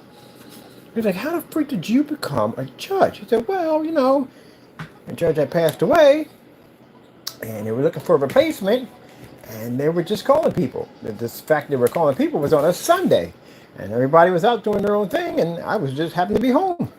And the phone picked up, and I was like, hello, and I became a judge. I was like, we just looked at him like, you got to be kidding, you're one of a million. There he became a judge, picked up a phone.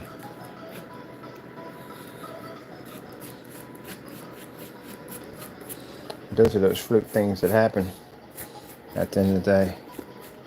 Unexplainable events and how it all happened. Just happened by mistake. Wasn't even planning it.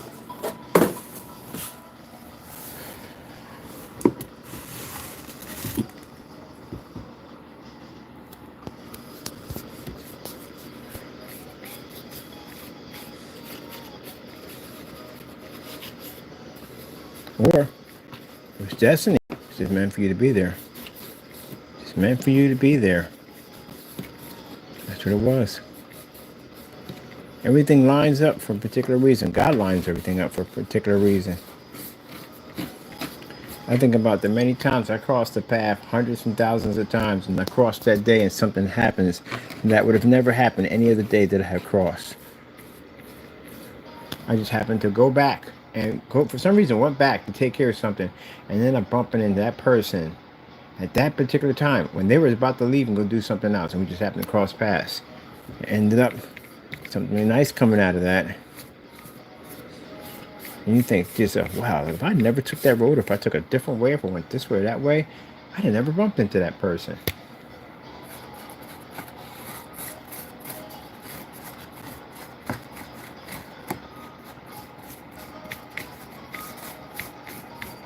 Or how you can cross over an area multiple times. A building could be sitting there. You could be going past it multiple times, and one day you end up and you're in that building doing something great when you could have passed that building 100,000 times and never really thought about it. And you would be in that building doing something different, something great.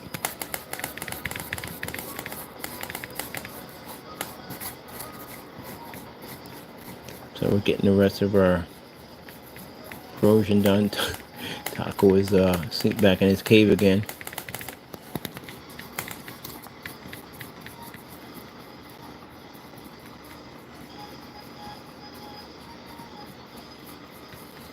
told you my sister's Jamaican.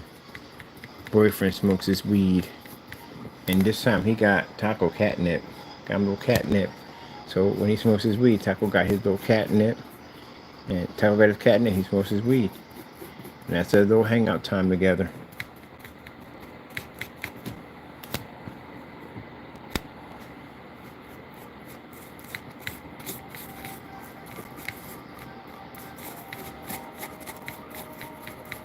And it's interesting how I told you we got Russian in our family. My sister married a Russian. Yeah, interesting people. I tell you, like, very interesting people. I haven't met all of them, but I met some of them. They're very interesting, very nice people.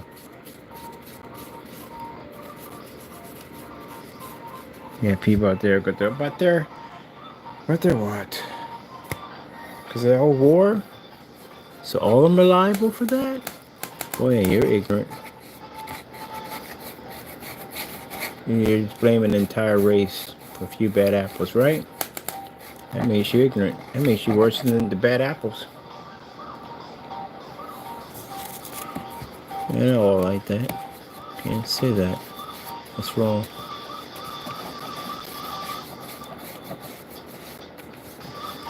Right. They come over and they bring over their liquor. And their liquor is a lot different than the liquor over here. Because my brother used to drink. Because he's a party boy. He used to drink. And my they weren't Christians at the time. And my brother's wife is Lebanese. And I know they got some strong stuff too. I know they got some real strong stuff. But not like the Russians. Gee whiz Louise. Man, they come over, they don't say much. They bring over this bottle. The bottle's in a coffin. The bottle's in a coffin. It's in a black bag with a coffin with some red writing on it. And I said, you know this is going to be rough. So, you know, they advise you in the day, like, you know, my sister's been drinking it for years because she built up a tolerance for it because she's married to him. But, man, my brother Chris thought he could handle that. My brother Corey thought his wife could handle that. They got jacked up. I mean, they weren't even at one point. We had to put a mirror next to them out to see they were still breathing. He was sitting at the table stuck, and she was under the table stuck. I don't know what, and they was knocking it back, man. They was knocking it back like it was nothing. The Russians were just knocking it back. Boom, boom. When they slammed that glass on the ground, on the table, knock back another one, knock back another. And my sister could hang with him because, like I said, she's married. See, I couldn't do it at first. That stuff had me on stuck for 3 days. 3 days, I'm sitting there staring at a wall. Let me see what's around. Had me on stuck for 3 days, staring at a wall. That stuff is no joke. Their alcohol content is extremely high. I mean, they got some other stuff in there with that. Whatever they bought over there, and that bottle, boy, had you stuck. And then right when they get done drinking, they knock that bottle back. Bam, bam, bam, back to back to back to back to back. Then they start talking, laughing, joking, having fun and all that. Man. And my brother ain't even finished. They didn't even finish. And they sitting there stuck. I like, well, I'm glad, I'm good. I could smell that stuff on the table, man. That stuff was really freaking strong. It was 120, 130 proof. Something was way up there. He took that one sip, and that was it. And he just froze, like somebody hit the pause button. They was alive. They was just stuck, that's all. It was bent, tore up from the floor up, and in the basement is where I threw up. That's where it was at. It was stuck. Couldn't do nothing. And later on, he talked about it from time to time. Like, yeah, man, like I couldn't talk, couldn't do nothing, man. How would they make something that strong? Like, how? They make something that strong.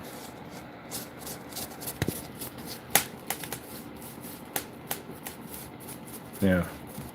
She had friends too that were German too, and German's beers, their alcohol is pretty hard too. They make some hard stuff. But she likes the German ale. She likes the dark beer. Wine so dark you can't see your fingers on the other side. That's why she likes the dark ale. One of my sisters like that. The time we all got together and went to Roger Wilco. I never been there before. I was just scared. I just turned 30. And I've never been in an alcohol distributor place ever. So I was just curious to see what was in there. You know, so I'm going there with them. I would never go in there, but I'm going there with them. So I might just tag along. for the trip and see what it's like. I never knew they had that much alcohol in the world. Never knew it. I was just insane. And it's like so much. And the bottom of the bottles are absolutely gorgeous. The bottles are beautiful.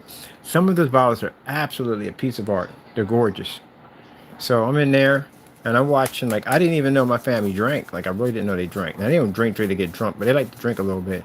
And I thought nobody drank. Man, I'm sitting there watching freaking peach schnapps. I like peach schnapps. One was Cristal, and what was the other one? Like, it was another expensive wine that she was drinking. She liked. Um, What's it? Wild Goose, I think it is. Hennessy. Hennessy, that Hennessy. One brought down this. It was white Hennessy. I've never seen it before. They had to bring it in from another country. I think it comes from DR or somewhere they got it from. But anyway, yeah, he had white Hennessy. He had it flown in. He had somebody bring it in for him for that special occasion. It was white Hennessy. And they had like everything down there, man. They had all kinds of Ciroc. I think Ciroc was one of them they had. Moonshine, because I know one of my brothers liked moonshine. He likes moonshine. Stuff like that. Everybody had their own, the beers and stuff, the Budweiser and stuff like that. So they all in there got their beers and stuff. They whatever they're gonna have to toast the new season in. And I'm sitting up there with cotton candy and freaking a root beer because I don't drink in the family. And he looked, my brother walked over to me and said, "This don't, you all got the drinks." He gonna look at me. This don't scream virgin. I don't know what does it. Why you gonna put me on blast in front of all these people? That's just dirty. This on screen version, I don't know what does it. Oh, man.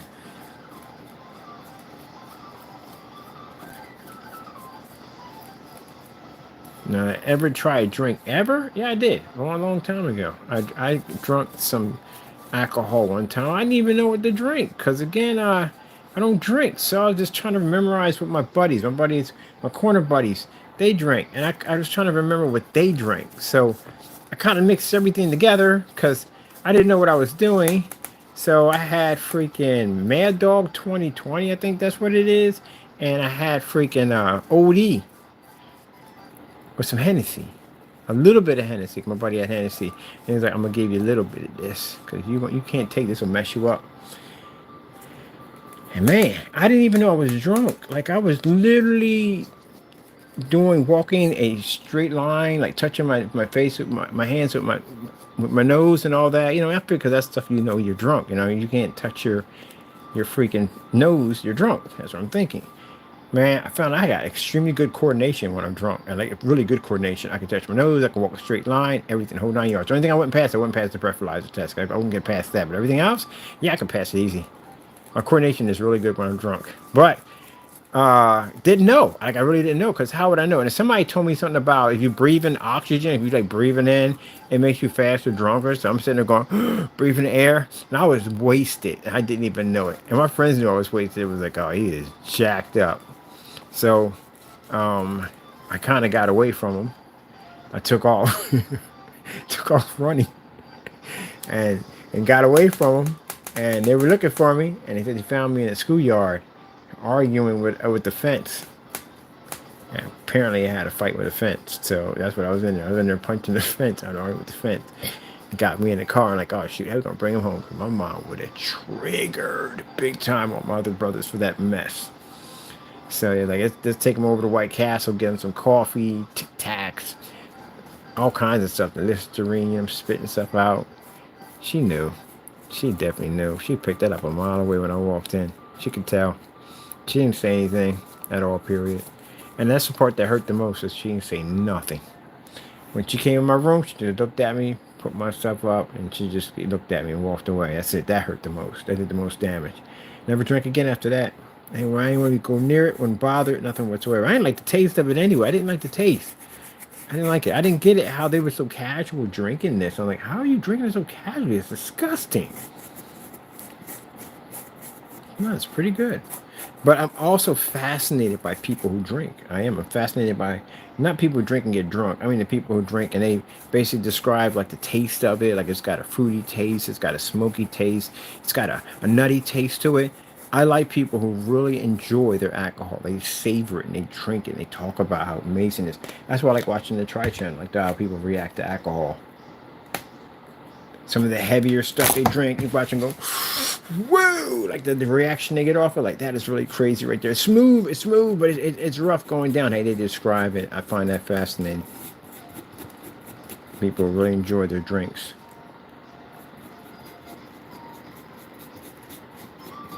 Like, wow, it's just, it's like drinking fire. That freaking champagne, they want to get some of that too. I showed them the one on the Tri Channel. The champagne, that freaking like something like 500,000 scones or something, that crazy stuff. They're trying to track it down. They want to get it for New Year's Eve. Oh yeah, I'm going to be recording this. I'm definitely going to record this nonsense. I am definitely going to record this. This is going to go down in history. I showed them one video on the Tri Channel, and this happened to be the guy who drank down that freaking champagne, and they're like, we got to get this and get it over here. They're going to get it, watch. So I'm going to watch these people get jacked up on freaking New Year's Eve. Let's usher in the New Year's. We're going to the hospital because we can't freaking breathe.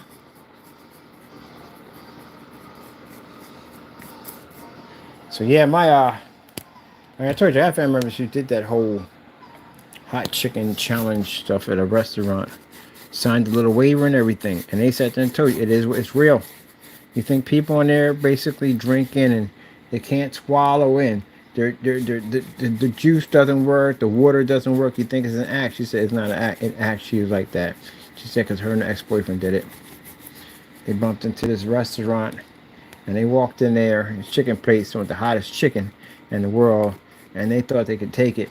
And what got them was signing the waiver. She said, they gave these little piece of paper, these waivers to sign. I was like, man, this ain't nothing, man. This ain't nothing. Y'all hyping everything up too much. They got the worst chicken you could possibly get. It was called Dead on Arrival. That's what they got. So we sat at that table. I took a couple bites. It's a slow burner, which are the worst ones, because they're the ones you eat, and then the burn kicks. And so we were tearing that chicken up like I ain't feel nothing. Like these people ain't nothing but a bunch of punks up in here. I'm just tearing that chicken up, and then it hit. I said, what happened? I said, it hit. Like my forehead started to heat up, my lips started to heat up, my chest started burning, nose started running. I was like, oh shoot. She said, yeah, my bottom lip was burned. Like somebody set my bottom lip on fire. Like the burn was freaking unbelievable. It was a slow burn.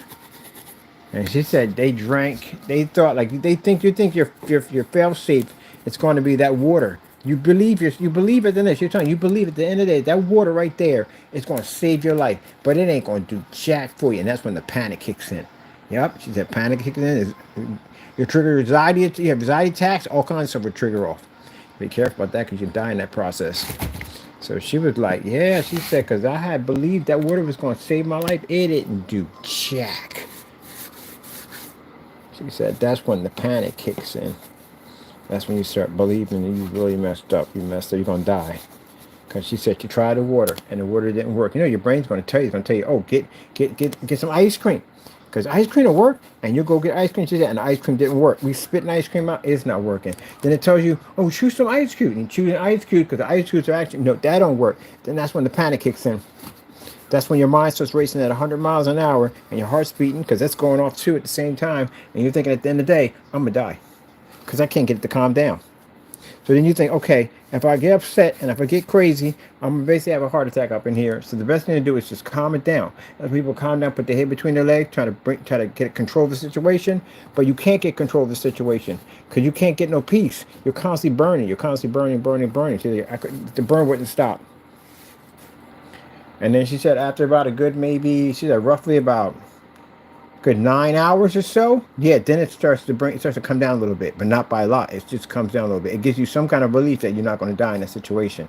But you still could. You still could have a heart attack. You could start to have a heart attack.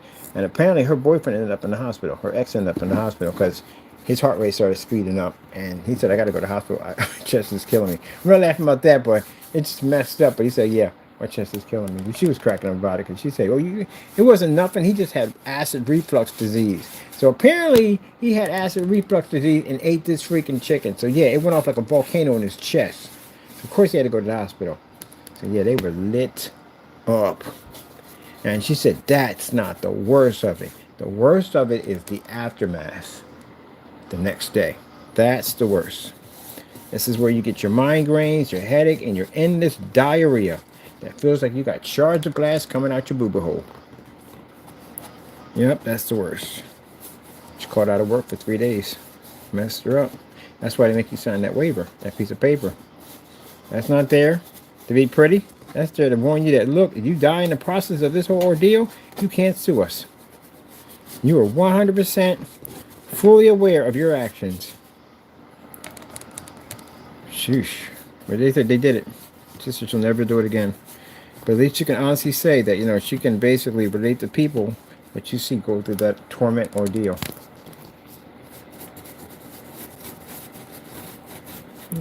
Well, at least we got somebody in the family that did that craziness. Now you're going to do this whole scone champagne? Really? What, 1,000,000 scones? Or 500,000 scones?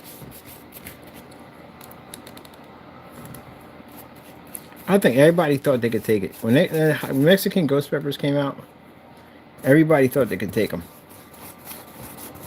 That's what kept the ball rolling. All right, getting these pillars. It's a long job, people. It's a long paint job. I still got this whole section right here to do.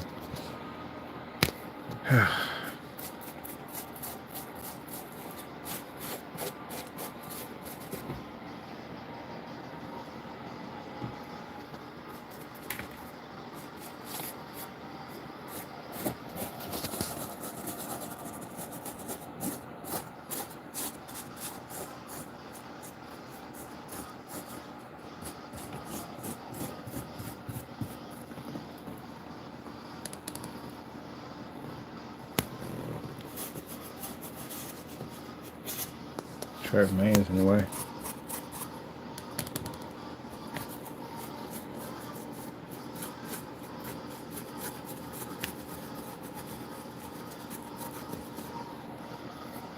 Well, it's looking more and more like what I saw in my head.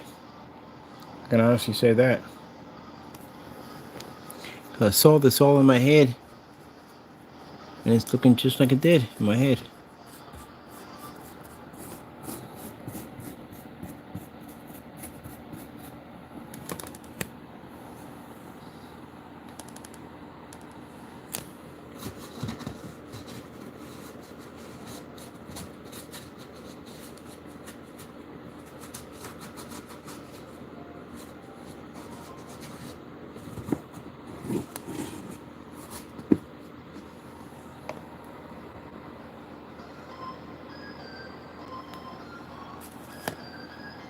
Oh, gotta get this side over here. I'm not even done it, so I can't turn this yet. Got this over here to do.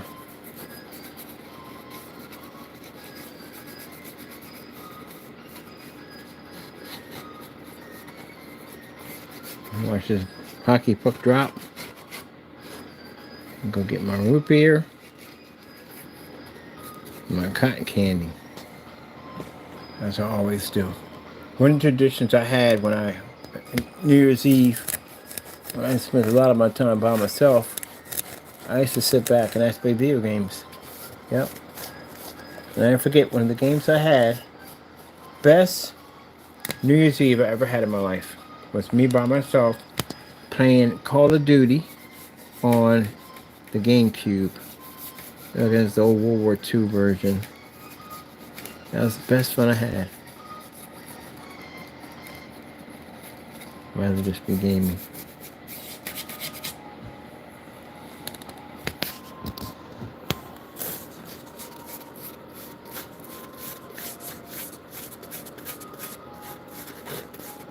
Rather be gaming. How many places you been at and you thought to yourself, I'd just rather be home gaming?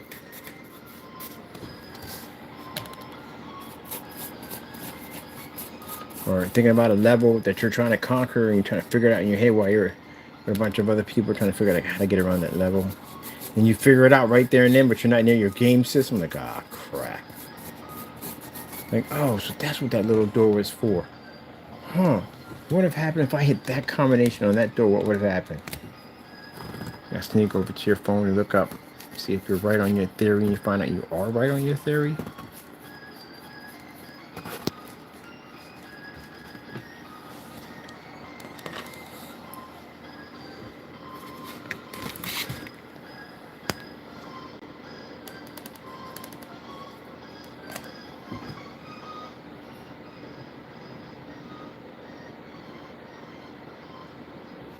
Gee, was numbing the crap out of my mind. That's some good interrogation music right there. Play that for half an hour. You can get up all kinds of information. My dog's middle name is so. I'm going to ask you for your dog's middle name. I don't care if it is middle name. It's just his name. Sheesh.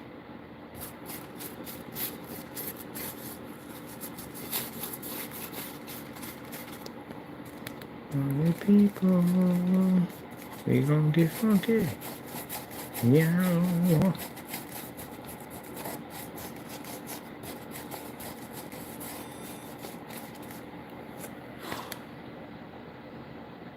The heck was that?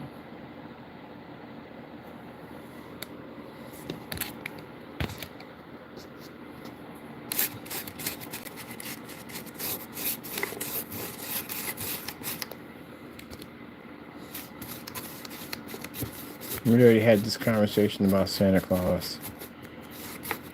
Around my brothers and sisters, we were talking about Marvel. Who was the strongest Marvel character? Something came on TV and Bone was one of them. And so I said, I think he's the strongest Marvel character. I said, no, technically it's not. Santa Claus. That's Santa Claus. So you ever think about Santa Claus's powers? Like really think about it? Like what he's capable of doing? So you guys are talking about that. You're intrigued by Santa Claus as being the most powerful mutant ever. So well, he has immortality. He has the ability to read minds. He knows when you're naughty. He knows when you're good. He can read your mind. He has teleportation. He has the ability to be able to teleport anywhere he wants to, any spot, anywhere. He has time travel. He has the ability to deliver millions and millions of presents, billions of presents, anywhere in the world. He has a resistance to cold, resistance to heat. Pretty much. Top of that, he's extremely strong. He's super strong. He has the ability to communicate and talk to animals. Another part he has, which is pretty interesting. So, yeah, that would make him the most powerful mutant ever. So he didn't think about that. He said, wow, I never really thought of it that way. I said, yeah, neither did I. So I read it in a magazine about who was the most powerful superhero, and they said it was Santa Claus. And I really thought about it. Like, yeah, you think about it, yeah. He would be the most powerful mutant. You can't beat him because he can go back in time and erase your existence. He can read your mind, so you couldn't even attack him because he would know what you're going to do before you're going to do it. Where are you going to hide? He can go anywhere he wants. He has the ability to teleport. Which means he can teleport past your security systems. Everything you have, nothing will hold him back. It's immortality. He can never die. So yeah, I think it would be a problem there trying to take him out. That's why they talk about Darkstar. Darkstar is taunted by Santa Claus because Darkstar puts in these insane, I think I can say his name right. I think I got his name wrong. I apologize. But anyway, the villain anyway. I think it is Darkstar. Who is it? I can't stand on this one. Who is that Santa Claus sees every single day but they can't stop him?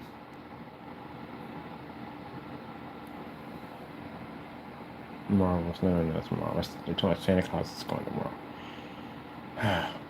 Santa Claus, the strongest mutant. According to Screen Rant, yes, that's right. Santa Claus is a mutant and one of the most powerful Omega-level mutants of all time. Yeah, you gotta look it up. It's insane. Like it's not even half the stuff he's able to do. It's a list on what he can do. It's absolutely insane. But he's considered to be the strongest ever. Villains that can't stop Santa Claus. I forgot the guy's name is. There's a guy. His name was. But anyway. So anyway, it's Dark something. I think it's Dark Side. I'm pretty sure I think it's Dark Side. I'm not sure what it is. But anyway, yeah, he taunts him. He doesn't taunt him on purpose. He's just taunted by Santa Claus. He can't kill him. He can't stop him. So he sets up the most defense systems ever. And every freaking year, Santa Claus gets through every single defense system just to pop up in front of his face and go, here, You're in the naughty book. Here's a piece of coal. Now imagine that. You're supposed to be feared in all the universe, and you can't stop this guy. A whole guy who comes to see you and gives you a piece of charcoal every single time, every day. I mean, not every day, every year, and you can't stop him. So he's taunted by Santa Claus, and Santa Claus is not taunting him. He's just bringing him a piece of coal because he's on the naughty list. He's the villain, and he has tried everything he possibly could to kill him, and he can't kill him. So he just accepts whatever it is. You can't stop him. Which the whole purpose of you being a villain is so you can be unstoppable and feared, but you can't fear this because you can't threaten Superman, you can't threaten Santa Claus, because Santa Claus is more powerful than you. Which means if he ever decided to take him out, boy, it's going to be an easy ride. It's going to be a hard ride for him and an easy ride for the other one, for Santa Claus. But yeah, look it up. You'd be surprised. Santa Claus is actually one of the strongest mutant ever. There's no mutant, none, that can take on Santa Claus, not one. Omega Red, Omega Red, they stopped him by freezing him in a block of ice. Santa Claus, you can't freeze him to a block of ice. He's immune to cold. Can't set him on fire. He goes on fireplaces all the time. He's immune to fire. He has time travel, which is the most dangerous of them all. Time travel and the ability to read minds is extremely dangerous because, number one, he knows what you're going to do before you do it, so no point in trying to attack him because that won't work. And the fact that he can travel through time, well, he can go back to your very existence and wipe you out, which means you wouldn't be there anymore. So, yeah, I never thought about that, but yep, it's a comic book on him. Never thought that, huh? Pretty crazy, isn't it? Good thing he's a good guy, right? Look at his dark side. He goes and visit. Let me see his dark side. Marvel villain, dark side? Don't be a jerk about it. Come on. Marvel villain, dark side? I got it right.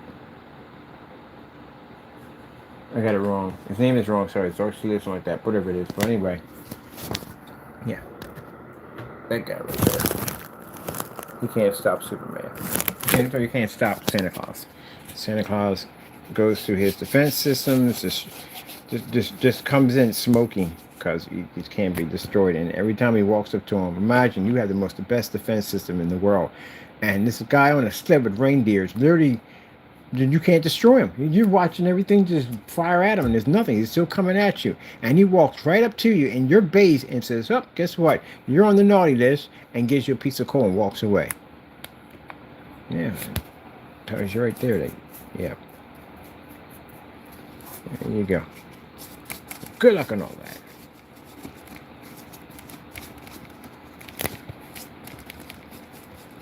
Well, look it up. There's a talk about it on YouTube on how he visits them every year just to give him a chunk of coal, and it drives him crazy. You can't take him out.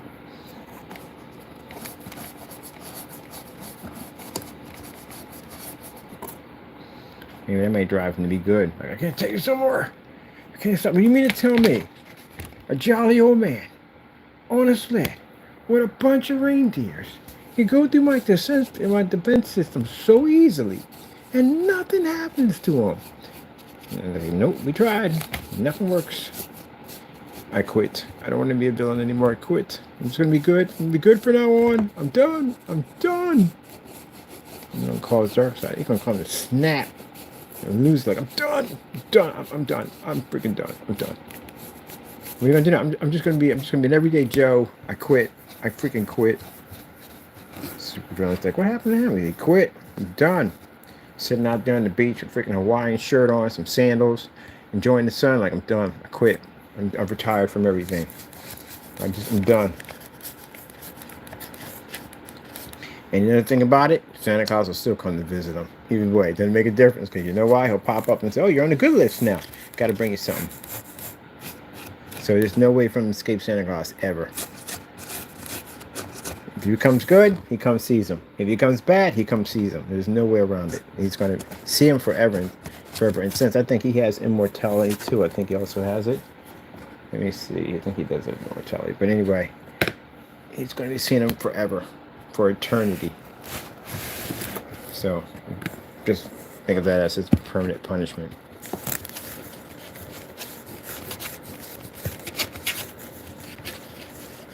And Thanos. I'm a big fan of Thanos. Thanos couldn't take Superman. I'm just gonna take. Sorry, can't take Santa Claus.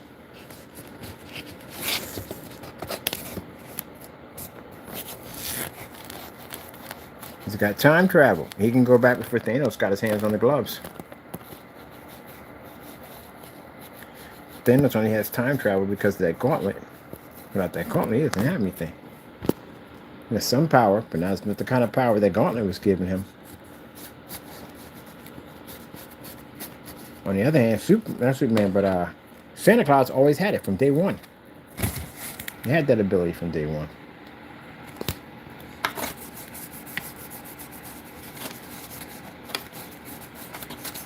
Omega. Omega mutant. And yet, all that power, and all he wants to do is make toys. To make people happy. That's all he wants to do. It's interesting, ain't it? That's all that power, and that's all he wants to do. I wouldn't even think of it that way. So people are saying, if Santa Claus, I don't believe in Santa Claus, but Santa Claus were to come, this is an interesting thought. If Santa Claus were to come down your chimney and you had pit bulls, your pit bulls wouldn't do anything. He could talk to animals. So he has the ability to control animals. So that wouldn't even work. Your security systems wouldn't work at all, period. Because he could get past all that.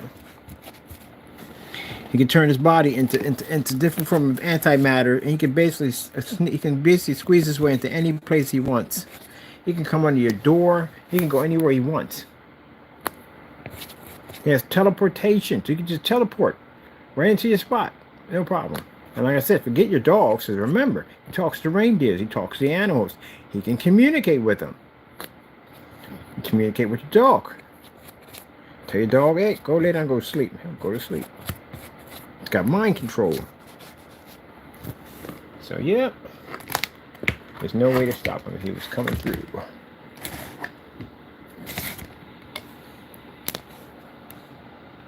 Probably go visit the president, too.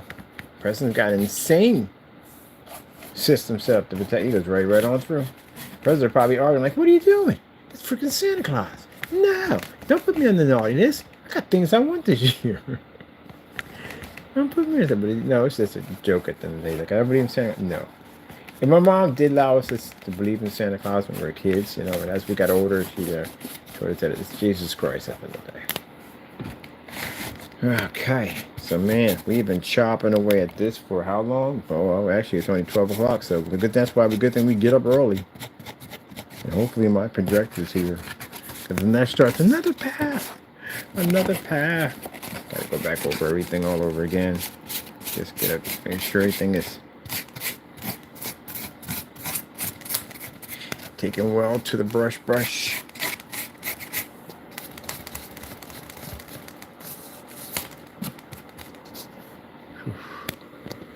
Yellow ribbon around that old tree. Get on the bus. Forget about us. That's a good song. Yellow Ribbon Around the Old Tree is a good song, man. It's a good song. It's got a nice little story to it. I like songs that got a nice little story with it.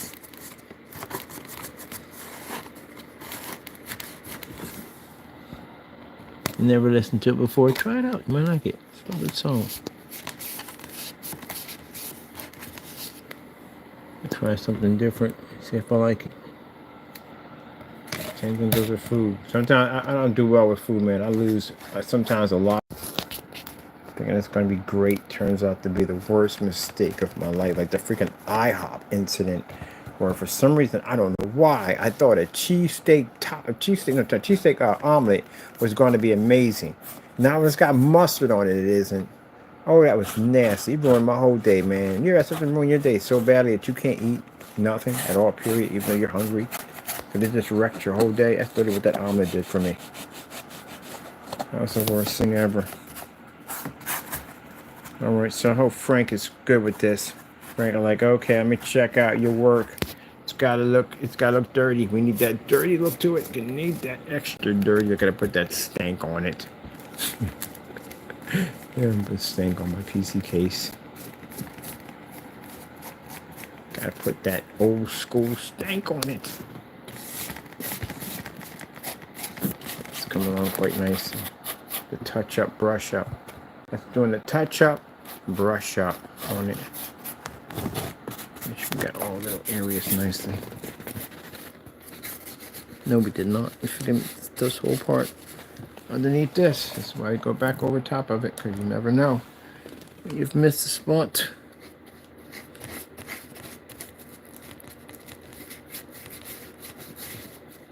I still got to get underneath of that.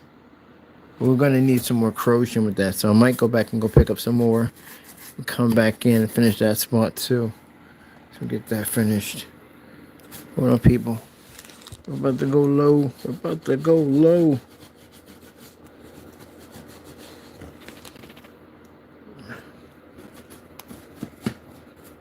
Get on the bus. Forget about us.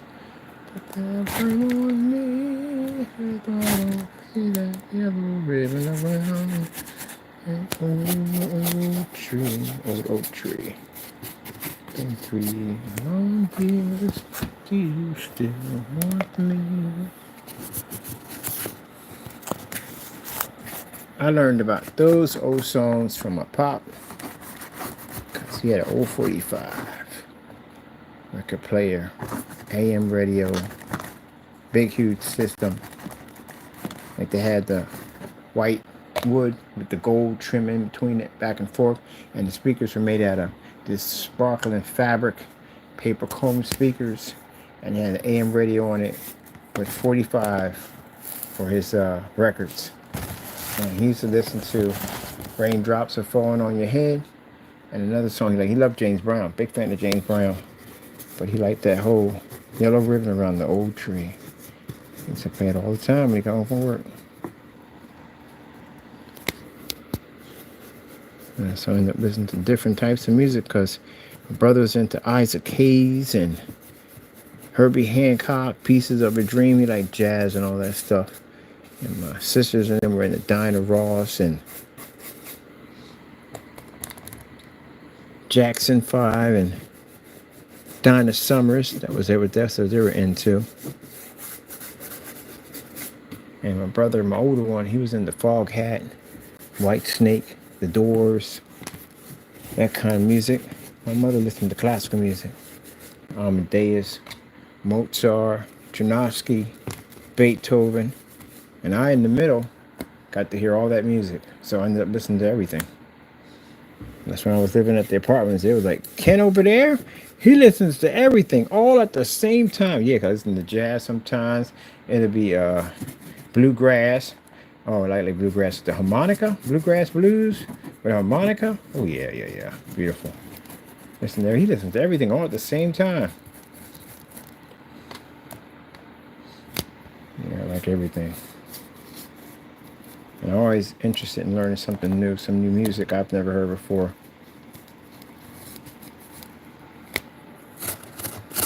Yeah, my brother's also into Boston. That's another my favorite rock group is Boston. I love Boston. Yep, he got me into Boston. Got me into Kiss, all of them rock groups.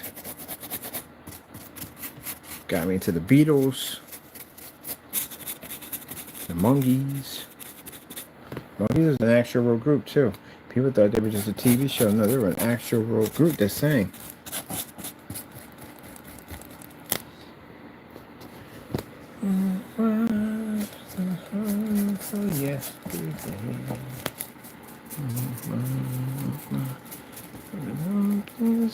Got a lot of corrosion went on in that section up there, right?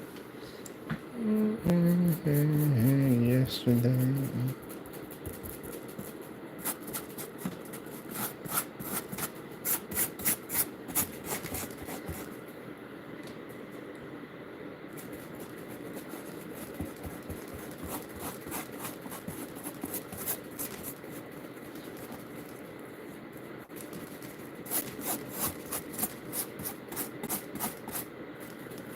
Where everybody was obsessed with the Beatles craze. I'm obsessed with them. Too obsessed with them. But anyway. This is where you become that kind of that sensation. Back then, people become obsessed with you, but you also wake up other people at the end of the day. There's some weird people out there that become obsessed with you, and yeah, I don't know why that man did not have a bodyguard on him. I never understand why he didn't have a bodyguard. Why is he traveling alone? I mean, you're Beatles at the end of the day, you know, and you're gonna have all types of people that are gonna try to get to you in any way whatsoever. You know, he got one got was stabbed, was killed. No bodyguard, nothing. He's out there walking, and somebody came to him and stabbed him, and eventually it killed him. Yeah, which one it was?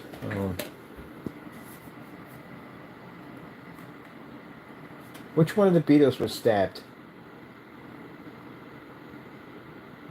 George Harrison.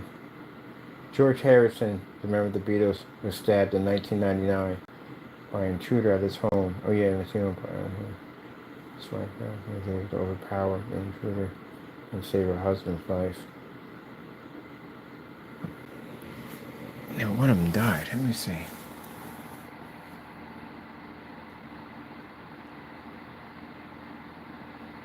No, she didn't save life because he was stabbed over 40 times.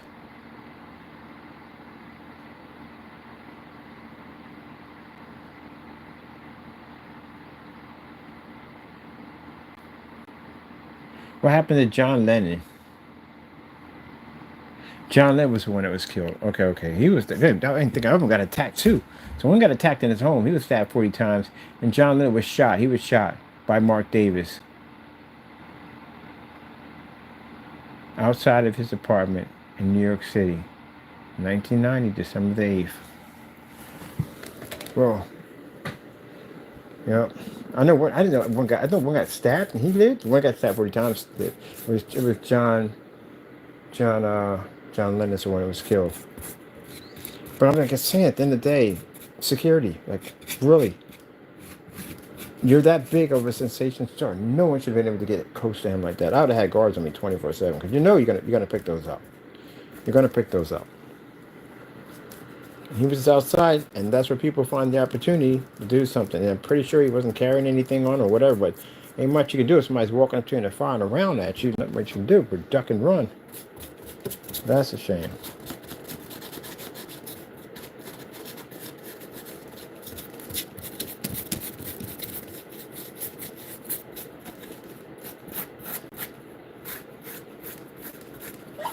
That's why movie stars have to be careful because you could be doing a movie and somebody will take it the wrong way, like that's actually really who they really are. And it's not, it's just a movie that they're doing. And so people will attack them over that. Openly attack them over something like that. Like, nobody, that's a movie. It's all a movie.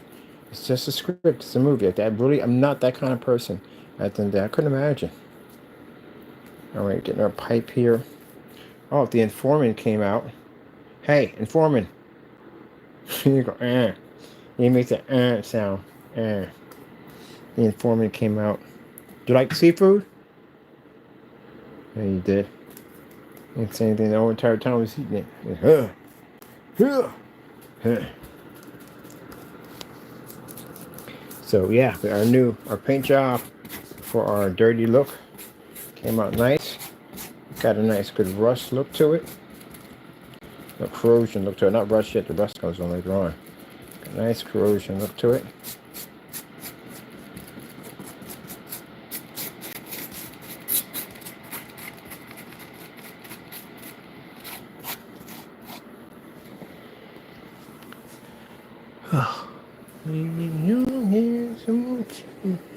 With me.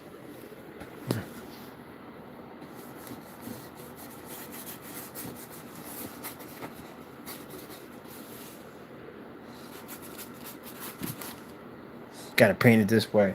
When we get into the acrobats of painting, we gotta bring your arm around like, hey, you gotta get around here.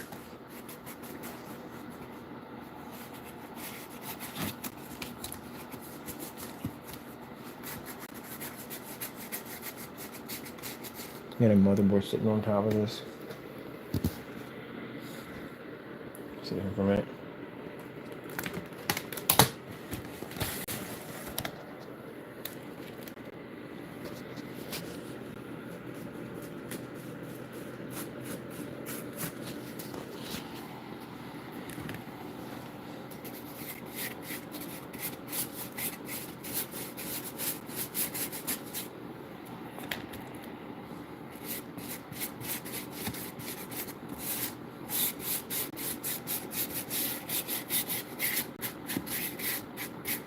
Now where's the motherboard box at?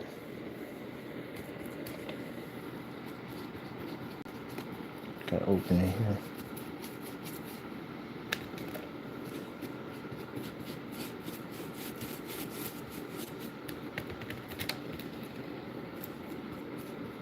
Gotta saturate these corners a little better. Alright. Let's push this back a little bit.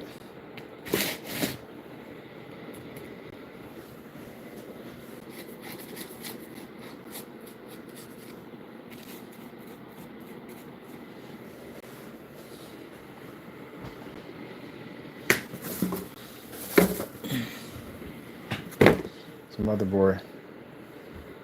Okay, there's your motherboard here. Now I'm not going to retrace this again because I got to paint over it. You still want me? Is there something underneath this that's making it so uneven? No. Okay. Gotta make a different kind of glue here anyway.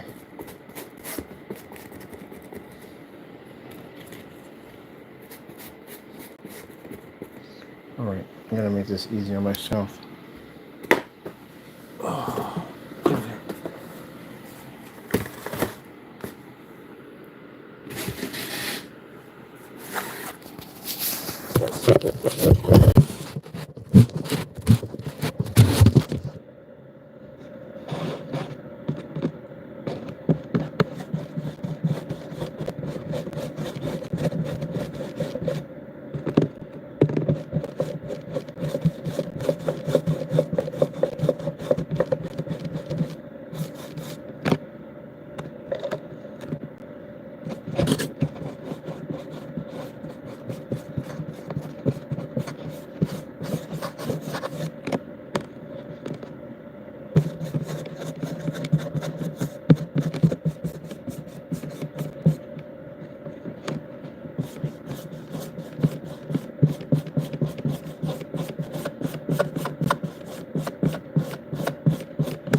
For the motherboard.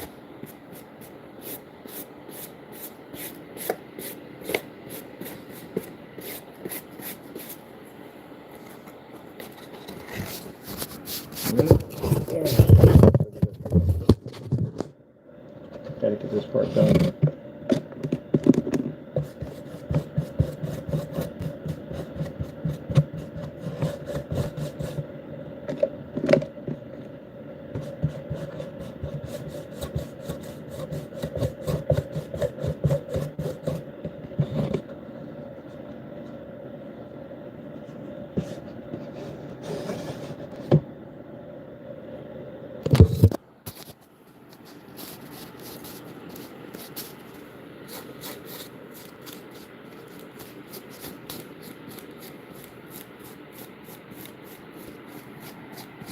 This is where we go over with the dry brush.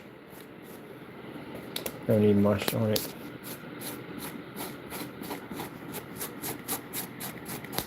Just get everything to stand up a little better.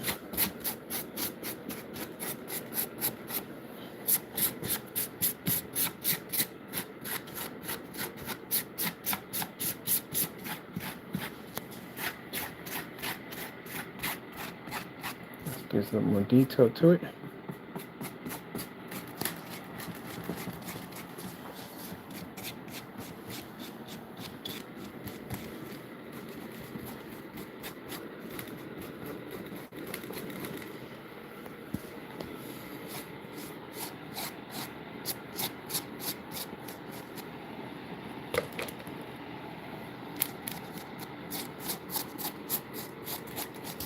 Oh, that was wet. That was wet. Pat it in there. About that. That was definitely right up in that section.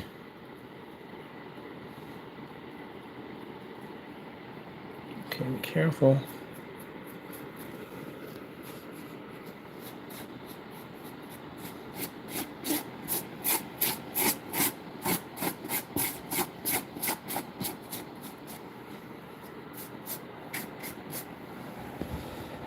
Get that sun next. Whew, man. That's a paint job right there, buddy. Paint job indeed. Finish running with some pipes. Pipes gonna be colored a different color, but right now we're just gonna give that corrosion look on it. That came out nicely.